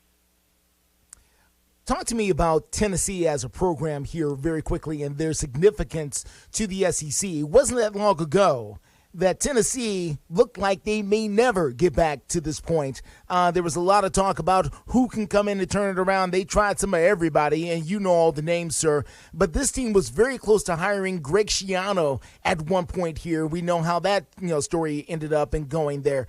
Talk to me about the SEC being a better place, or is it a better place with Tennessee as a relevant power again? Well, I mean, there's a lot of ways to look at that. I mean, there's people that'll tell you that the league's better when the traditional powers are faring well, i.e. Kentucky in basketball, Alabama in football, or, the Big Ten likes their Michigan, Ohio State, etc. I think right now, I think obviously Alabama's still, the dynasty is still there. I mean, I don't think anybody's writing off Nick Saban yet. Although, some of his clock management at the end of the Tennessee game was questionable. A&M tried to be that next best thing, but my goodness, what in the world is happening down there? It's just Jimbo's really gone off the rails. I mean, everybody loves Lane Kiffin's Twitter game. I don't know how much substance there is behind the guy based on, some actions and things that have happened at other places, but he's got a hell of a Twitter game and seems to be a hot commodity right now. But Tennessee is a powerful entity, guys. Tennessee is resources-wise, like I said at the start of this interview, the resources that Tennessee has give you an opportunity for staying power. And the management that Tennessee has now at the top means Tennessee's not going to get in their own way like they did for years. I mean, a lot of these coaches were, kind of strapped by I remember Butch Jones. I remember talking to Butch the year that he hired Larry Scott after year one. I think they almost won the SEC before Kamara ran out of bounds in front of the first down markers against Vanderbilt. Cost him, right? Cost him a New Year's Six bowl and cost Butch what would have been a $5 million extension. And I remember asking Butch, why'd you hire Larry Scott up here? He said, the president won't let me spend more than $500,000 on my offensive coordinator. I said, what? Yes, that's how it was being managed. It was a disaster, and people are having bad memories, and I don't want to turn off your station because that was bad times. But now they have good leadership, and they've got resources, and they've got facilities, and they've got momentum. And, being up here in Knoxville this week, I've come up here and interviewing these players. Look, this team's humble. I know what Tennessee fans can look like on Twitter, but this Tennessee, the players, these guys are mature and humble and poised and unassuming. And it's hard not to want to see young guys like Hendon Hooker have their success. They've stuck it out. They've gone through hell and back in this program, and they deserve everything they get. And you got to appreciate that. So these are, to me, the last time that Tennessee football that I felt a vibe this good was 2001. Now, it didn't end the way anybody wanted, but to watch what Casey Clausen did that year, winning at the Swamp and beating Florida in the finale and Spurrier's last game, that was the last time it felt this good. Now, they didn't finish it, but things are going really well here in Knoxville. Vince Ferrara told us yesterday, Mike, I know you got to go because you're going on Knoxville Radio next. He told us yesterday that this game is the biggest game since the 1998 season. And you can pick the Florida game, the Arkansas game. There were several games, but that just tells you the magnitude. At least that's the way they're looking at it in that market. Biggest game for Tennessee football since 1998. I'd say the 2001 SEC championship game would have been bigger because they would have played for a national title. But Vince's point on the regular season is, I would agree with that. 2001 Florida was pretty big. I think in terms of the regular season on the road, there's no doubt it's big. But here's the thing, guys. There wasn't a 14 playoff then. And that's kind of why I would argue this point, because now Tennessee could lose and still get in the playoff. And Georgia could lose and still get in the playoff. There's an out now with this fourth team. You could have a one-loss Tennessee or a one-loss Georgia that still makes the playoff, depending on whether TCU and Clemson stay undefeated and what happens with Ohio State and Michigan if one of them drops a second game or whatnot, or if the winner of this game goes on to win the SEC, that would be a pre-qualifier. And, as to what happens. Is it a one-loss Bama or two-loss Bama? We'll find that out. But that's one thing that the playoffs done, and I spoke with Roy Kramer the other night, and, man, was he one heck of a commissioner or what. And he pointed out that, going from 4 teams to 12 teams kind of takes a little bit of the luster of the regular season away in the sense of this becomes a tournament champion, kind of like the NCAA basketball tournament. You could have a whole other conversation about that. But sometimes the best team doesn't win in a tournament, right? But when you make the regular season and you only have 2 or 4 teams, the regular season carries enough importance that I think that settles the best team. So it's a big one. I think we'll all agree on that. It's the biggest of the year. No doubt about it. Mike, good stuff. Really appreciate the visit. I think we've got you ready for the next visit, and have fun on Saturday. Enjoy it. We'll all be watching here, and we'll certainly talk to you down the road. Thanks for doing this. All right. Thanks, guys. I appreciate it. At Mike Griffith 32 on Twitter. We appreciate him joining us. Covers the Dogs for Dog Nation and AJC, Atlanta Journal-Constitution. We're wide open the rest of the way. Cure Hotline wide open, 615-844-5600. If you want to jump in and talk with us, there's a variety of things to get into. It is a loaded sports day, and we'll talk about that on the other side. WNSR, Nashville Sports Radio. Will they find a home? Sponsored by Geico. Steve is intrigued by the paranormal. Otherworldly spirits really make a house a home, you know? Janice has different taste. I'd like my house to not be haunted. Compromise is tough, but these two won't have to compromise when they bundle home and car insurance with Geico. It's easy, and they could save even more. In the end, Steve and Janice found a renovated Victorian that's only haunted from 9 to 5. Okay, wife's home. I gotta bounce. Bye, Steve. Bundling without compromise at Geico.com. It's time to gear up for the holiday season. Head over to NFLshop.com today for the largest collection of officially licensed gear from all your favorite brands. NFL Shop is your ultimate gifting destination for jerseys, t-shirts, headwear, and more. Take your game day style to the next level with the best selection of NFL gear anywhere. Show off your team pride this holiday season with styles fit for the whole family. To shop now, go to NFLshop.com. With 13 locations nationally, including Smyrna, Star Leasing Company is a semi-trailer one-stop shop and the perfect place to build a career as a semi-trailer mechanic. Seeking candidates with all levels of experience, Star Leasing Company has a semi-trailer technician trainee program with sign-on and quarterly bonuses and other opportunities such as $1,000 for having a yearly physical. Package also includes 401k with company match, health, dental, and vision insurance, competitive pay with weekly paychecks, and paid holidays and time off. Star Leasing Company, not your typical semi-trailer leasing company. Visit starleasing.com to learn more. Slim's Tender Mac Bowls are back. We start with a 3-cheese blend to make our delicious mac and top it with chopped hand-breaded tenders and Colby Jack cheese. Try the Tender Mac Bowl meal or the Buffalo Tender Mac Bowl meal, both served with Texas toast and a medium drink. But hurry, they're only around for a limited time. Download the Slim Chickens app to order and earn rewards.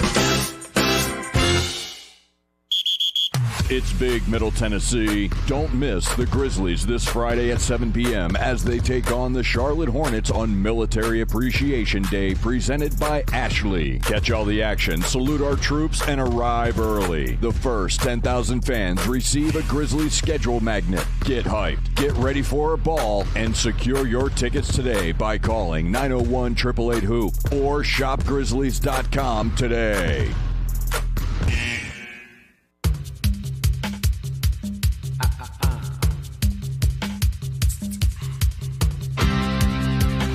Another trade coming in. By the way, special thanks to Mike Griffith for joining us. Absolutely. That was good stuff. Two really good guests today. Nyheim Hines out in Indy. The Colts have shipped him to, boy, like they need another weapon, Buffalo. The Buffalo Bills. Great. Hines to the Bills. But they did shed one of their running backs. Zach Moss goes to Indy. Well, Zach Moss went. Okay. I'm just reporting. Sure. I'm reporting the facts. It's reporting the news. I got you. I'm the messenger, man. No, it's okay. Okay, I didn't have anything to do with this trade. It's okay. Zach Moss and a 6th-round pick to the Colts. Nyheim Hines to the Bills. Boy, he can be very, very good. If he can stay healthy. But when he plays, he is obviously a very, very good player. And for their offense, he can catch the ball out of the backfield very well. He is a guy that can be incredibly valuable and a replacement, but sort of a dual running back with Singletary, who's been up there for a number of years now, at least the last couple of years as the feature back, which I know a lot of Bills fans haven't necessarily been thrilled with him. They thought they could do better than Singletary. I think that's the best way to put it, is they thought they can do better. Is Nyheim Hines better than Singletary? When he's healthy, yes, he is, in my opinion. I agree with that. I've had Devin Singletary on my fantasy team over the years, and I have always been disappointed. Yeah. Because he's just not a bell cow running back. No, and he's an offense that doesn't lean on him to do that kind of. They just need to be dangerous a little bit. Well, they gave him chances, and he just never could. No. He was good. What was it, Sunday? When did they play? Sunday night? All this stuff. Yeah, sure. Sunday night. Yeah, Sunday That's night. how we played. Yeah, the game over the Packers. Yeah. They were using him effectively. He was running the ball well. Yeah. But, he's just – I think we've seen enough of Devin Singletary. He is what he is. To know what he is. And that's enough for them, right? Yeah. Like that's his lane, and he just needs to stay in it, and they'll use him in that lane. Yeah. And then they'll use Naeem Hines. To fill other roles. Yeah. And, it seems like a good pairing. Yeah. Really. Look, I've had Buffalo number 1 the whole time. Sure. In the top 10. And sure. They're going to stay number 1. They're just a machine. I mean, I don't know what their weakness is. Now, things can happen. Mm-hmm. That's why we do this every week. Mm-hmm. Injuries happen. Bodies start falling. Sure. Just momentum. You drop a couple and things change. But I watch them, and they just toy with everybody. They're just that good. I mean, they're good on defense. They're good. Who's going to stop them? That's the thing. Who's going to stop them on offense? I don't know who's going to stop them exactly. I just know that from time to time, teams look a certain way here in October as we're starting to enter in November now. Changes. And, they could look a little different. I know January football is different, and I think that's where the Buffalo Bills will – and that's why I'm not all in on the Buffalo Bills, because I'm not really sure if the Buffalo Bills are going to be there for me in January, because, I have to – it's almost like Tennessee beating Alabama, what we said a few weeks ago. I just got to see it to believe it at this point with them. We've heard about the promise for so long. We've heard about the talent. We've heard about this. Yeah, we've seen them do incredible things, and all that's great. But nobody's handing out Super Bowl rings right now. They'll be handing out AFC championship rings and all that coming up here in January. And again, playing like they're playing, they're probably going to have home field. And Darren, you and I have cheered for teams and organizations who have not had success in a really long time, and know what that feels like when that pressure starts to mount in a town who has not won in a really long time. And sometimes these kinds of things can cause, problems down the road. Unexplainable problems, inexplicable problems we have never seen, problems that you and I cannot sit here and come up with. But all of a sudden, uncharacteristic things start to happen to organizations just because, they look so good in October. Yeah, because it was October. It wasn't, the playoff atmosphere and the intensity and the entire town leaning on you and waiting for you to get this done. We'll see. Yeah. It is going to be interesting because the Colts, I didn't think they were going to trade away Hines, because I thought once they traded away their offensive coordinator, everything's good. Yeah. Everything's fixed. Honestly, in all seriousness, I didn't even know they had an offensive coordinator. I thought Frank Reich was the offensive coordinator. When I heard Colts fire their offensive coordinator, I was like, oh, they fired Frank Reich, their head coach? No, they actually had an offensive coordinator. I was like, oh. Okay. You want to dump on that guy? Oh, okay. That guy. By the way, you think that's fixing? That's the equivalent of firing the bullpen catcher. Get out of here. That's like firing the hitting coach in baseball. Is that really changing anything? No. We fired the pitching coach. No. Well, that's great. No, that's not helping anything. That's not changing anything. Nor is it changing anything. So, and if you want to fire that, listen, the Detroit Lions let go of their defensive backs coach yesterday. Because that was right. that was the problem. One. You think their defense is going to change now? That's the problem. Yeah, that'll fix it. That's their DB's coach. No, yeah, exactly. No, it's not. No, it's not. Watch this week. These are fall difference. Guys. Yeah, they're going to look like all pros. This week. And you know what? They might for 1 week, because that's how it happens sometimes. Yeah. But then they revert back to who they already are, and then we'll have to go from there. So no, I don't have a lot of faith in. And the Colts and these guys firing people to be fall guys. That's all. This is all political. It's got to be. Just to show that you're doing something. So it quiets the natives for a little while. I just would have liked to have seen the Titans trade for either Hawkinson or Calvin Ridley. I just think that price tag is not. It's just not too steep for guys like that. You're talking about a number one receiver or a number one tight end, an elite tight end in the league. T.J. Hawkinson is an elite tight end in the league. Yeah. Calvin Ridley went on the field when he's not gambling, is a number one receiver. Sure. And if the maximum is a second-round pick, yeah, they traded. I mean, they drafted Dylan Radins in the second round. Okay. They drafted that cat from Clemson in the second round back in the day. Mm-hmm. You know, the one that was awful. Yeah, it didn't work out. No, that's for sure. Yeah, it didn't work out. No, it didn't work. It didn't work out. Now, I get it. I don't want to play this game because then you can say, well, you drafted Derrick Henry in the second round. Okay. No, and he drafted A.J. Brown in the second round. I'm not going to say that at all. You can counter, right? No. My counter. You can counter. So I get it. It's a chess game. No. It's about the future. To me, what the trades are about is about trying to figure out setting your football team up for success either now or in the future. So if you're the Titans, and you're looking at the price tag, how much is that second-round pick worth to you right now? Is it worth this tight end? Are you that desperate at tight end that you need another one right this second? Or can you just kind of go with what you got? And because is this extra tight end going to be the difference between the Titans winning the Super Bowl and going home? I don't know. I'm just asking. I guess here's the question. Sure. What is their future at quarterback?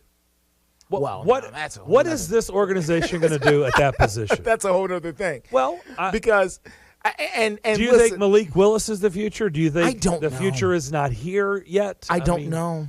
I know. I mean, to me, they wouldn't spend a third-round pick on a quarterback unless they thought or gave a really high thought that this guy is going to be the future, or at least give him the opportunity to be the future. A third-round pick? I don't know. A third-round pick, a QB? Yeah. There's a lot of other things you could have done with that. That could have been a more substantial player on your roster. A third-round pick could have been another guy on the offensive line right now. They're not very good. It could have been another guy on your offensive line right now. You could have kept Logan Woodside as your backup. You didn't have to go out and get Malik Willis for what? For what? What was the purpose? He's not a camp body. He's not a roster guy. Logan Woodside couldn't have done what Willis did on Sunday. Wait, what? What? I just wanted to what are you talking about? Wanted to see you were looking around like, am I getting pranked? I was like, what is happening? What is that? I was like, did something happen? I was like, what did he do? No, you didn't miss something. It's just the Titans missed their passing game on Sunday. That was about it. No, okay, and listen. Look, he got under center, so he was actually playing quarterback. This gets into something I've been wanting to say about the Malik Willis situation with the Titans this past Sunday. And people have been critical of Malik Willis's play, and rightfully so. I mean, it didn't look good. I guess the only thing about it is it didn't have to look good. No. So I don't know how much of Malik Willis we really saw. I don't know how much of Malik Willis was really turned loose. As our first guest said, Nick with the Tennessean, I'm not really sure if we even saw the full offense under Malik Willis this past Sunday. Well, I would hope not. 10 passes, I would hope not. I think 55 yards. Derrick Henry I think he has 6 200-yard rushing games in his career, yes. and I think 4 of them are against the Texans. That's correct. I think they were pretty confident in their run game this past Sunday, and they thought they could do exactly what they did, and that's basically run them out of the building. Yeah. And so, and they don't mind winning ugly. You know that. No. They do not care whatsoever. I'm like, it was a close game. They don't care. They'll take the W however they can get it. So they do not care if it was 17-3 or 17-10. As long as they have more points when the clock went 0, they're fine. Yep. So, Let's go to the Cure Hotline. Jeff is standing by. Guys. Go, Jeff. How's it going, guys? I just want to say Malik Willis is the future, okay? Apple turnovers not. I know you don't like Willis, so that's okay.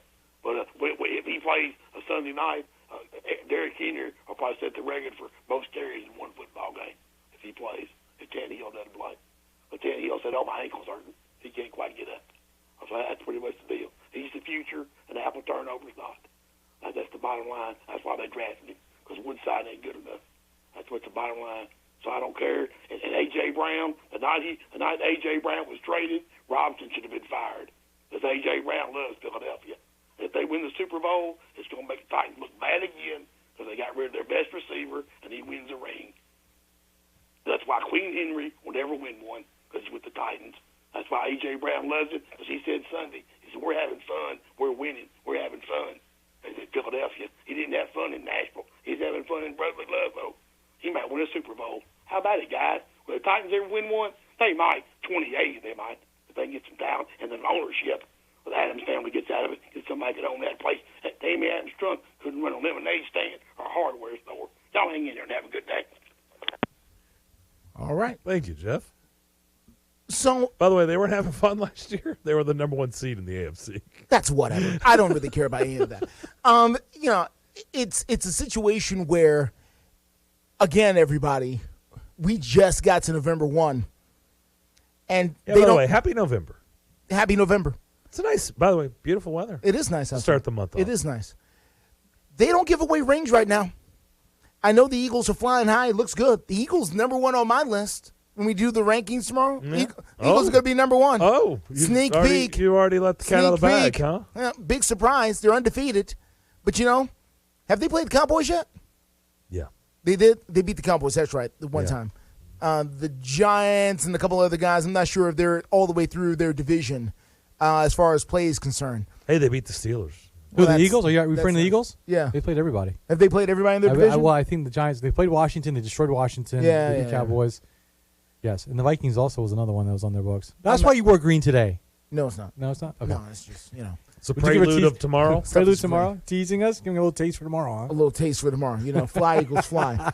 But no, I don't, you know, again, anybody making projections this early, you know, as far as who is going to win the Super Bowl right now, you're joking. Because, who had the Rams this time last year winning the Super Bowl? And who had the Bengals coming out of the AFC? When's the last time both the number 1 seeds from the AFC and NFC went on to play in the Super Bowl against each other? Yeah, I mean, it doesn't happen. It doesn't terribly often. It doesn't happen all that often.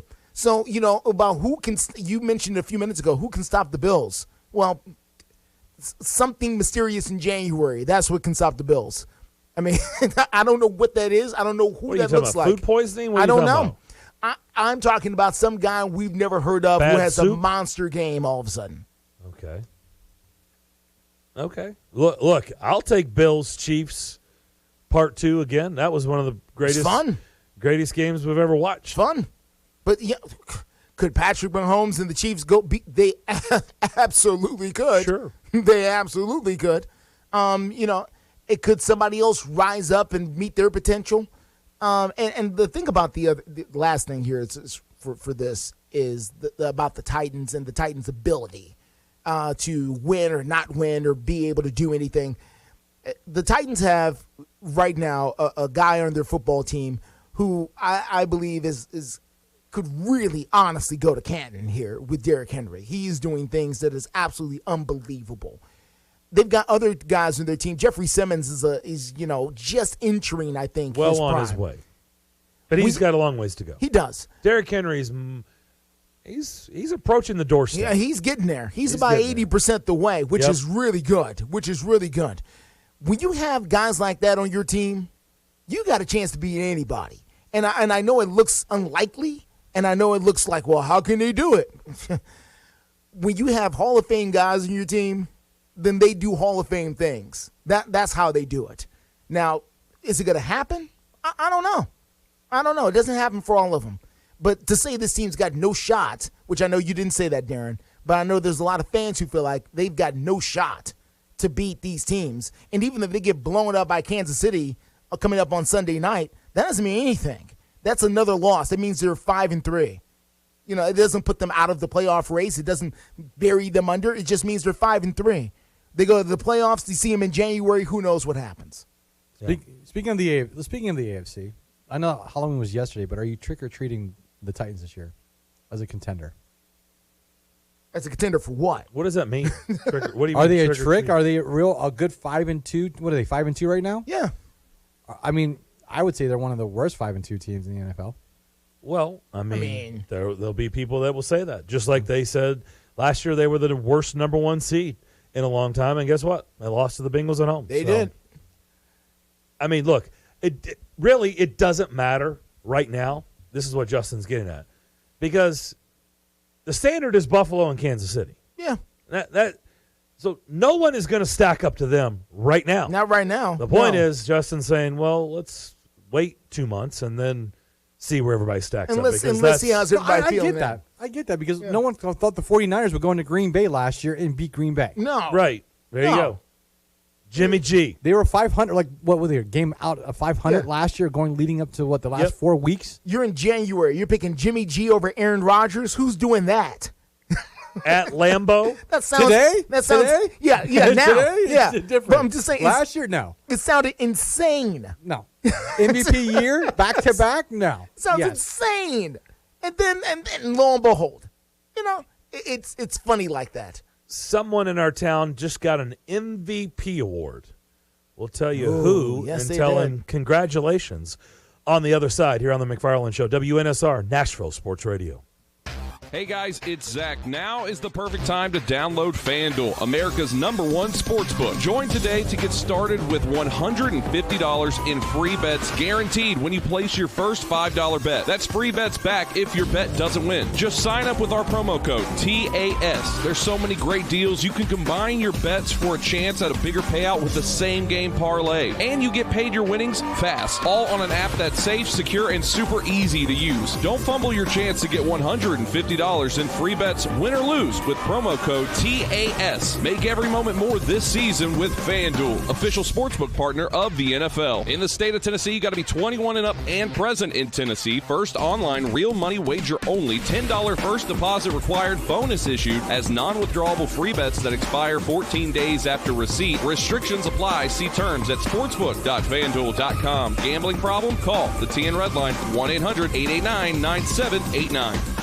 Individuals and businesses with tax problems, listen carefully. Do you feel like you're losing control of your finances? If you owe over $10,000 in back taxes or have unfiled tax returns, we can help you take back control. The IRS is the largest and most aggressive collection agency in the world, and they can seize your bank accounts, garnish your paycheck, close your business, and file criminal charges. Take control of your tax problem now by calling the experts at U.S. Tax Shield and take advantage of the Fresh Start program and new laws that may allow us to negotiate a settlement for the lowest amount possible. Our team of tax attorneys and enrolled agents can stop collections and get you protected so you can take control of your financial future. U.S. Tax Shield offers a price protection guaranteed quote to get you protected today. U.S. Tax Shield is A+ rated with the Better Business Bureau, so call now. 800-785-9132. That's 800-785-9132. U.S. Tax Shield. 800-785-9132.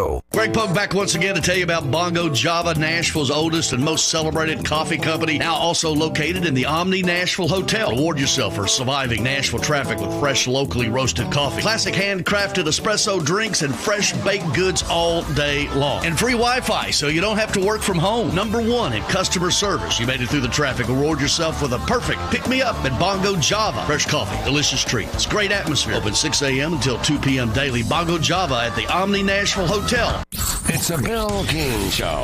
Johnny Vegas this morning. Again, hey, Bill, is Georgia football going to be any good this year? Asking for a friend. They'll be very good. Georgia has recruited so well that they're better than everybody in the SEC East, even if they lost their roster. Georgia can lose all these players to the NFL draft. Big majority of talent. They're still better trotting out players than everybody else in the SEC East. Weekday mornings beginning at 6 on Sports Radio 560 on 95.9 FM.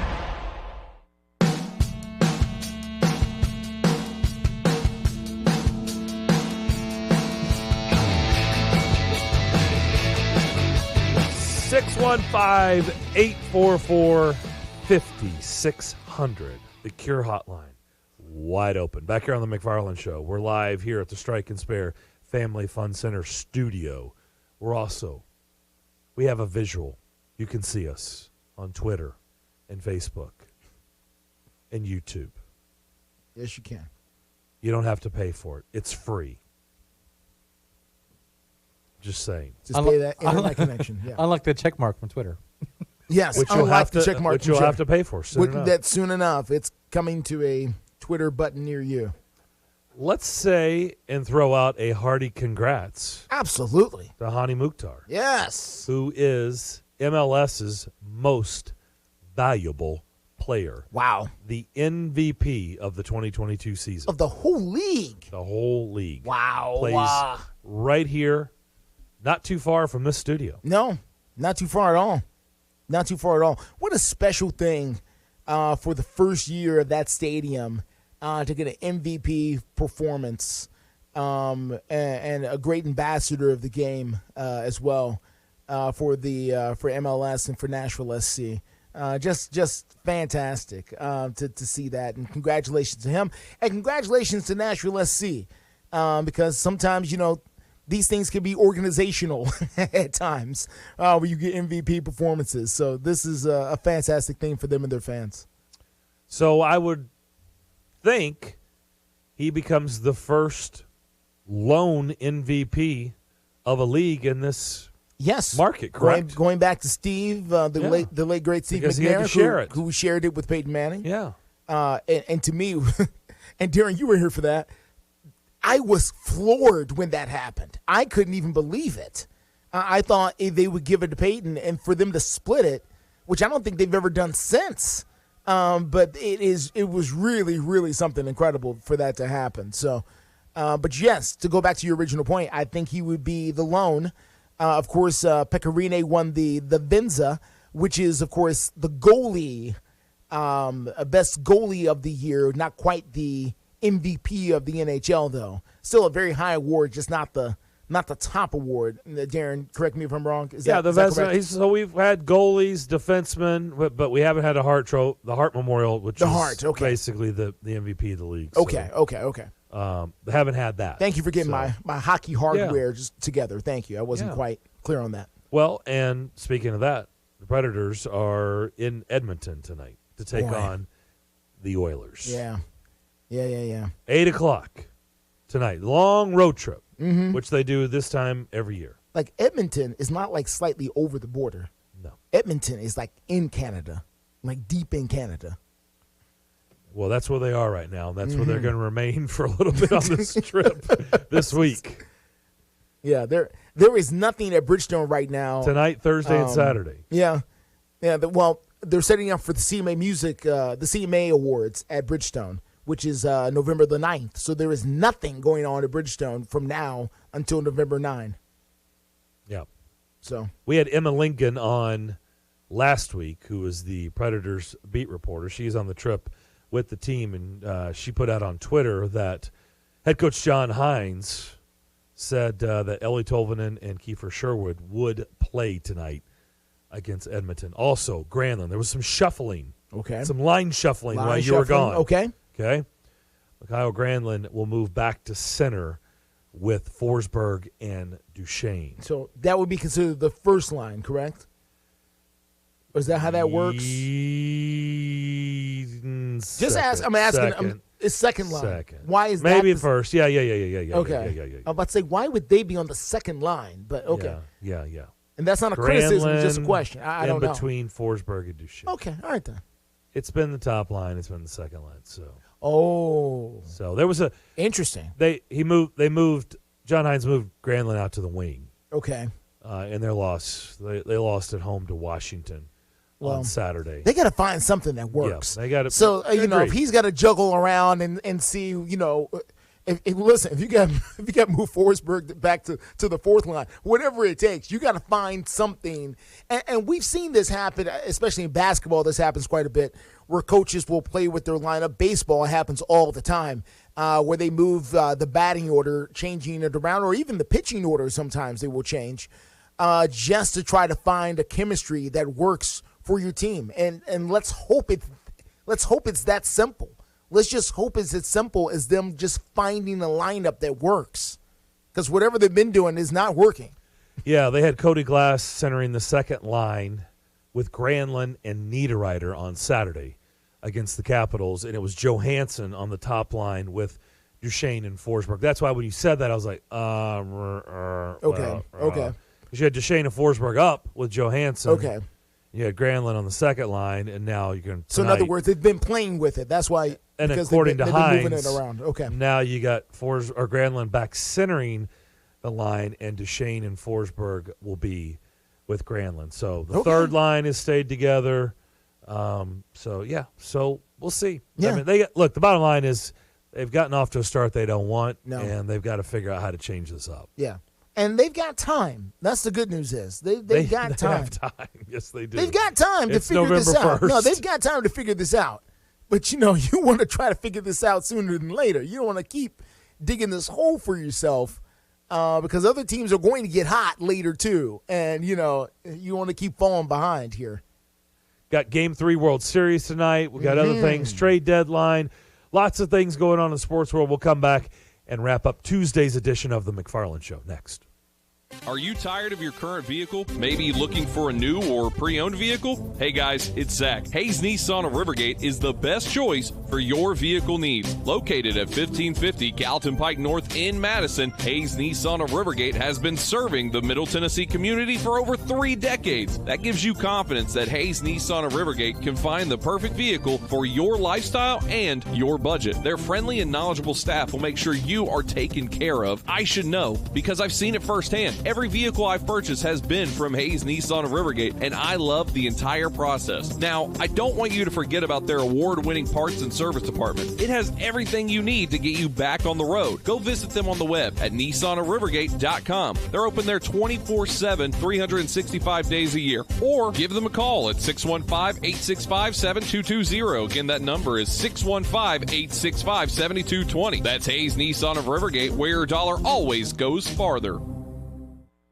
Now's the perfect time to download FanDuel, America's #1 sportsbook. Join today to get started with $150 free bets guaranteed when you place your first $5 bet. That's free bets back if your first bet doesn't win. Sign up with the promo code GregP. FanDuel has all your favorite bets, from the money line to point spreads to player props. You can combine all of those across a variety of platforms with same-game parlays for a bigger payout, live betting. You see a trend, something that's going on in a game, you can get updated odds on games that have already started and get you paid your winnings fast. All that on the app that's saved by using the promo code GregP. All that on the app. Don't fumble your chance to get $150 in free bets, win or lose. Promo code GregP. Make every moment more this season with FanDuel, the official sportsbook partner of the NFL. You got to be 21 and older and present in Tennessee. First online real money wager. Only $10 first deposit required. Bonus issued non-withdrawable. Free bets that expires 14 days after receipt. Restrictions apply. See terms at sportsbook.fanduel.com. Gambling problem? Call the Tennessee Red Line 1-800-889-9789. Did you know there's a place where you can get good neighbor service and surprisingly great rates on home and auto insurance? Yep, and that place is, ta-da, State Farm. Here's the deal. State Farm agent Austin Hardy is your go-to agent in the Middle Tennessee community for the service you desire at the price you want. So stop shopping around. State Farm agent Austin Hardy has you covered. Call 615-810-9999 for your surprisingly great rates today. Like a good neighbor, State Farm is there. Individual premiums will vary by customer. All applicants subject to State Farm underwriting requirements. This is the Greg Pogue and John Burton Show. Welcome, Angie McCartney. When he'd come home, Jim would say to him, "How are your bowels, son? Are you eating properly?" He'd go, "Oh, Dad, I'm a beetle. You don't ask me about my bowels."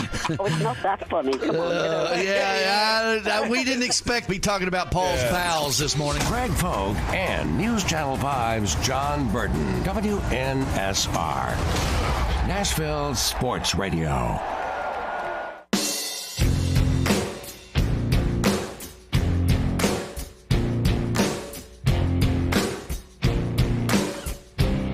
Game 3 tonight. Imagine that. See what happens when you live in the Northeast and you don't have a roof. Yeah. Yeah, you play with Mother Nature, and sometimes Mother Nature, well, in a lot of cases, especially late October, early November, Mother Nature wins. I was going to say, it's not just playing without a roof in the Northeast. It's playing without a roof in the Northeast in late October, early November. Yeah. So, and your baseball. Yeah. So how about that? Game 3 was postponed last night. Series is tied at 1, so they'll try to get a crank back up tonight. Citizens Bank Park in Philadelphia. Phillies and Stros. It'll be Suarez versus Lance McCullers Jr. Tell you who I like. I like the baby rocker pitcher for the Astros. The baby rocker One pitcher. that looks like he's rocking a baby before he pitches. Before he throws the pitch. Yeah. Okay. Yeah, it's like such a odd But when you look at pitchers today, their wind-ups are so weird. Yeah. They're always playing with their feet. Yeah. You know, they're rocking back and forth with their feet. And then, so it's almost like the coaches stop telling them to do all the stuff that, you coach a team that you tell kids, hey, Richard, stop doing that. Yeah. Why are you doing that? You stop that. You're going to screw yourself up. Don't do that. When I was a kid, when I got in the batter's box in the batting cage, sometimes I used to wave my bat above my head like I was Gary Sheffield. Oh, yeah. And my father was like, "What are you doing?" I was like, "I'm waving." Like he was like, "That's not emulating what I watched." Keep your hand still. You're gonna mess up your hand placement if you're waving your bat around like that. Stop doing that. But it looks like maybe some of that has gone away. Maybe they're letting these guys just do whatever they want to do, and now it manifests itself on the major league level. A lot of trades today. By the way, the first college football playoffs comes out tonight, the rankings, so we'll find out, and it's really semantics because we're going to find out right away. Yeah.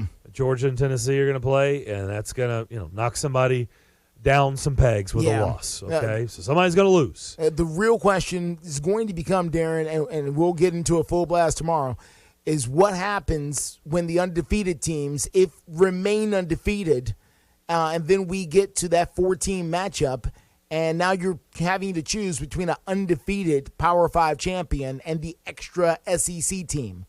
Now, we haven't been there in a little while because somebody normally screws it up. And that's probably going to happen again here. But, if we get there, you got undefeated this, undefeated that, or the one-loss Georgia, one-loss Tennessee, one-loss Alabama, what are you doing there? And that's going to be a tough call because everybody under the sound of my voice is going to say that the one-loss SEC team, no matter who they are, is superior to, either, and let's just be real who we're talking about, the Pac-12 champion or the Big 12 champion. That's who we're talking about. We're not talking about Clemson. We're not talking about Ohio State. Those guys are going to get in if they're undefeated. We would think. History has shown. We're talking about either the winner of the Pac-12 or the winner of the Big 12. If they're undefeated, do they get left out over the one-loss SEC team? Yep.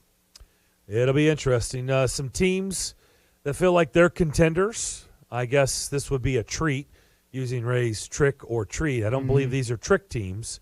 The Dolphins shore up things on defense. Yes. They get stronger with Bradley Chubb. Mm-hmm. So Chubb to the Fins. You've got Baltimore shoring things up on their defense, which they're always going to defense, but this year they have not been, but they get Roquan Smith, who's a stud linebacker.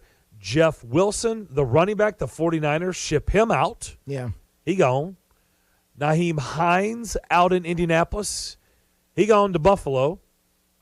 Zach Moss in return, which he's kind of a non-entity. That's nice. The Jags get Calvin Ridley. They do.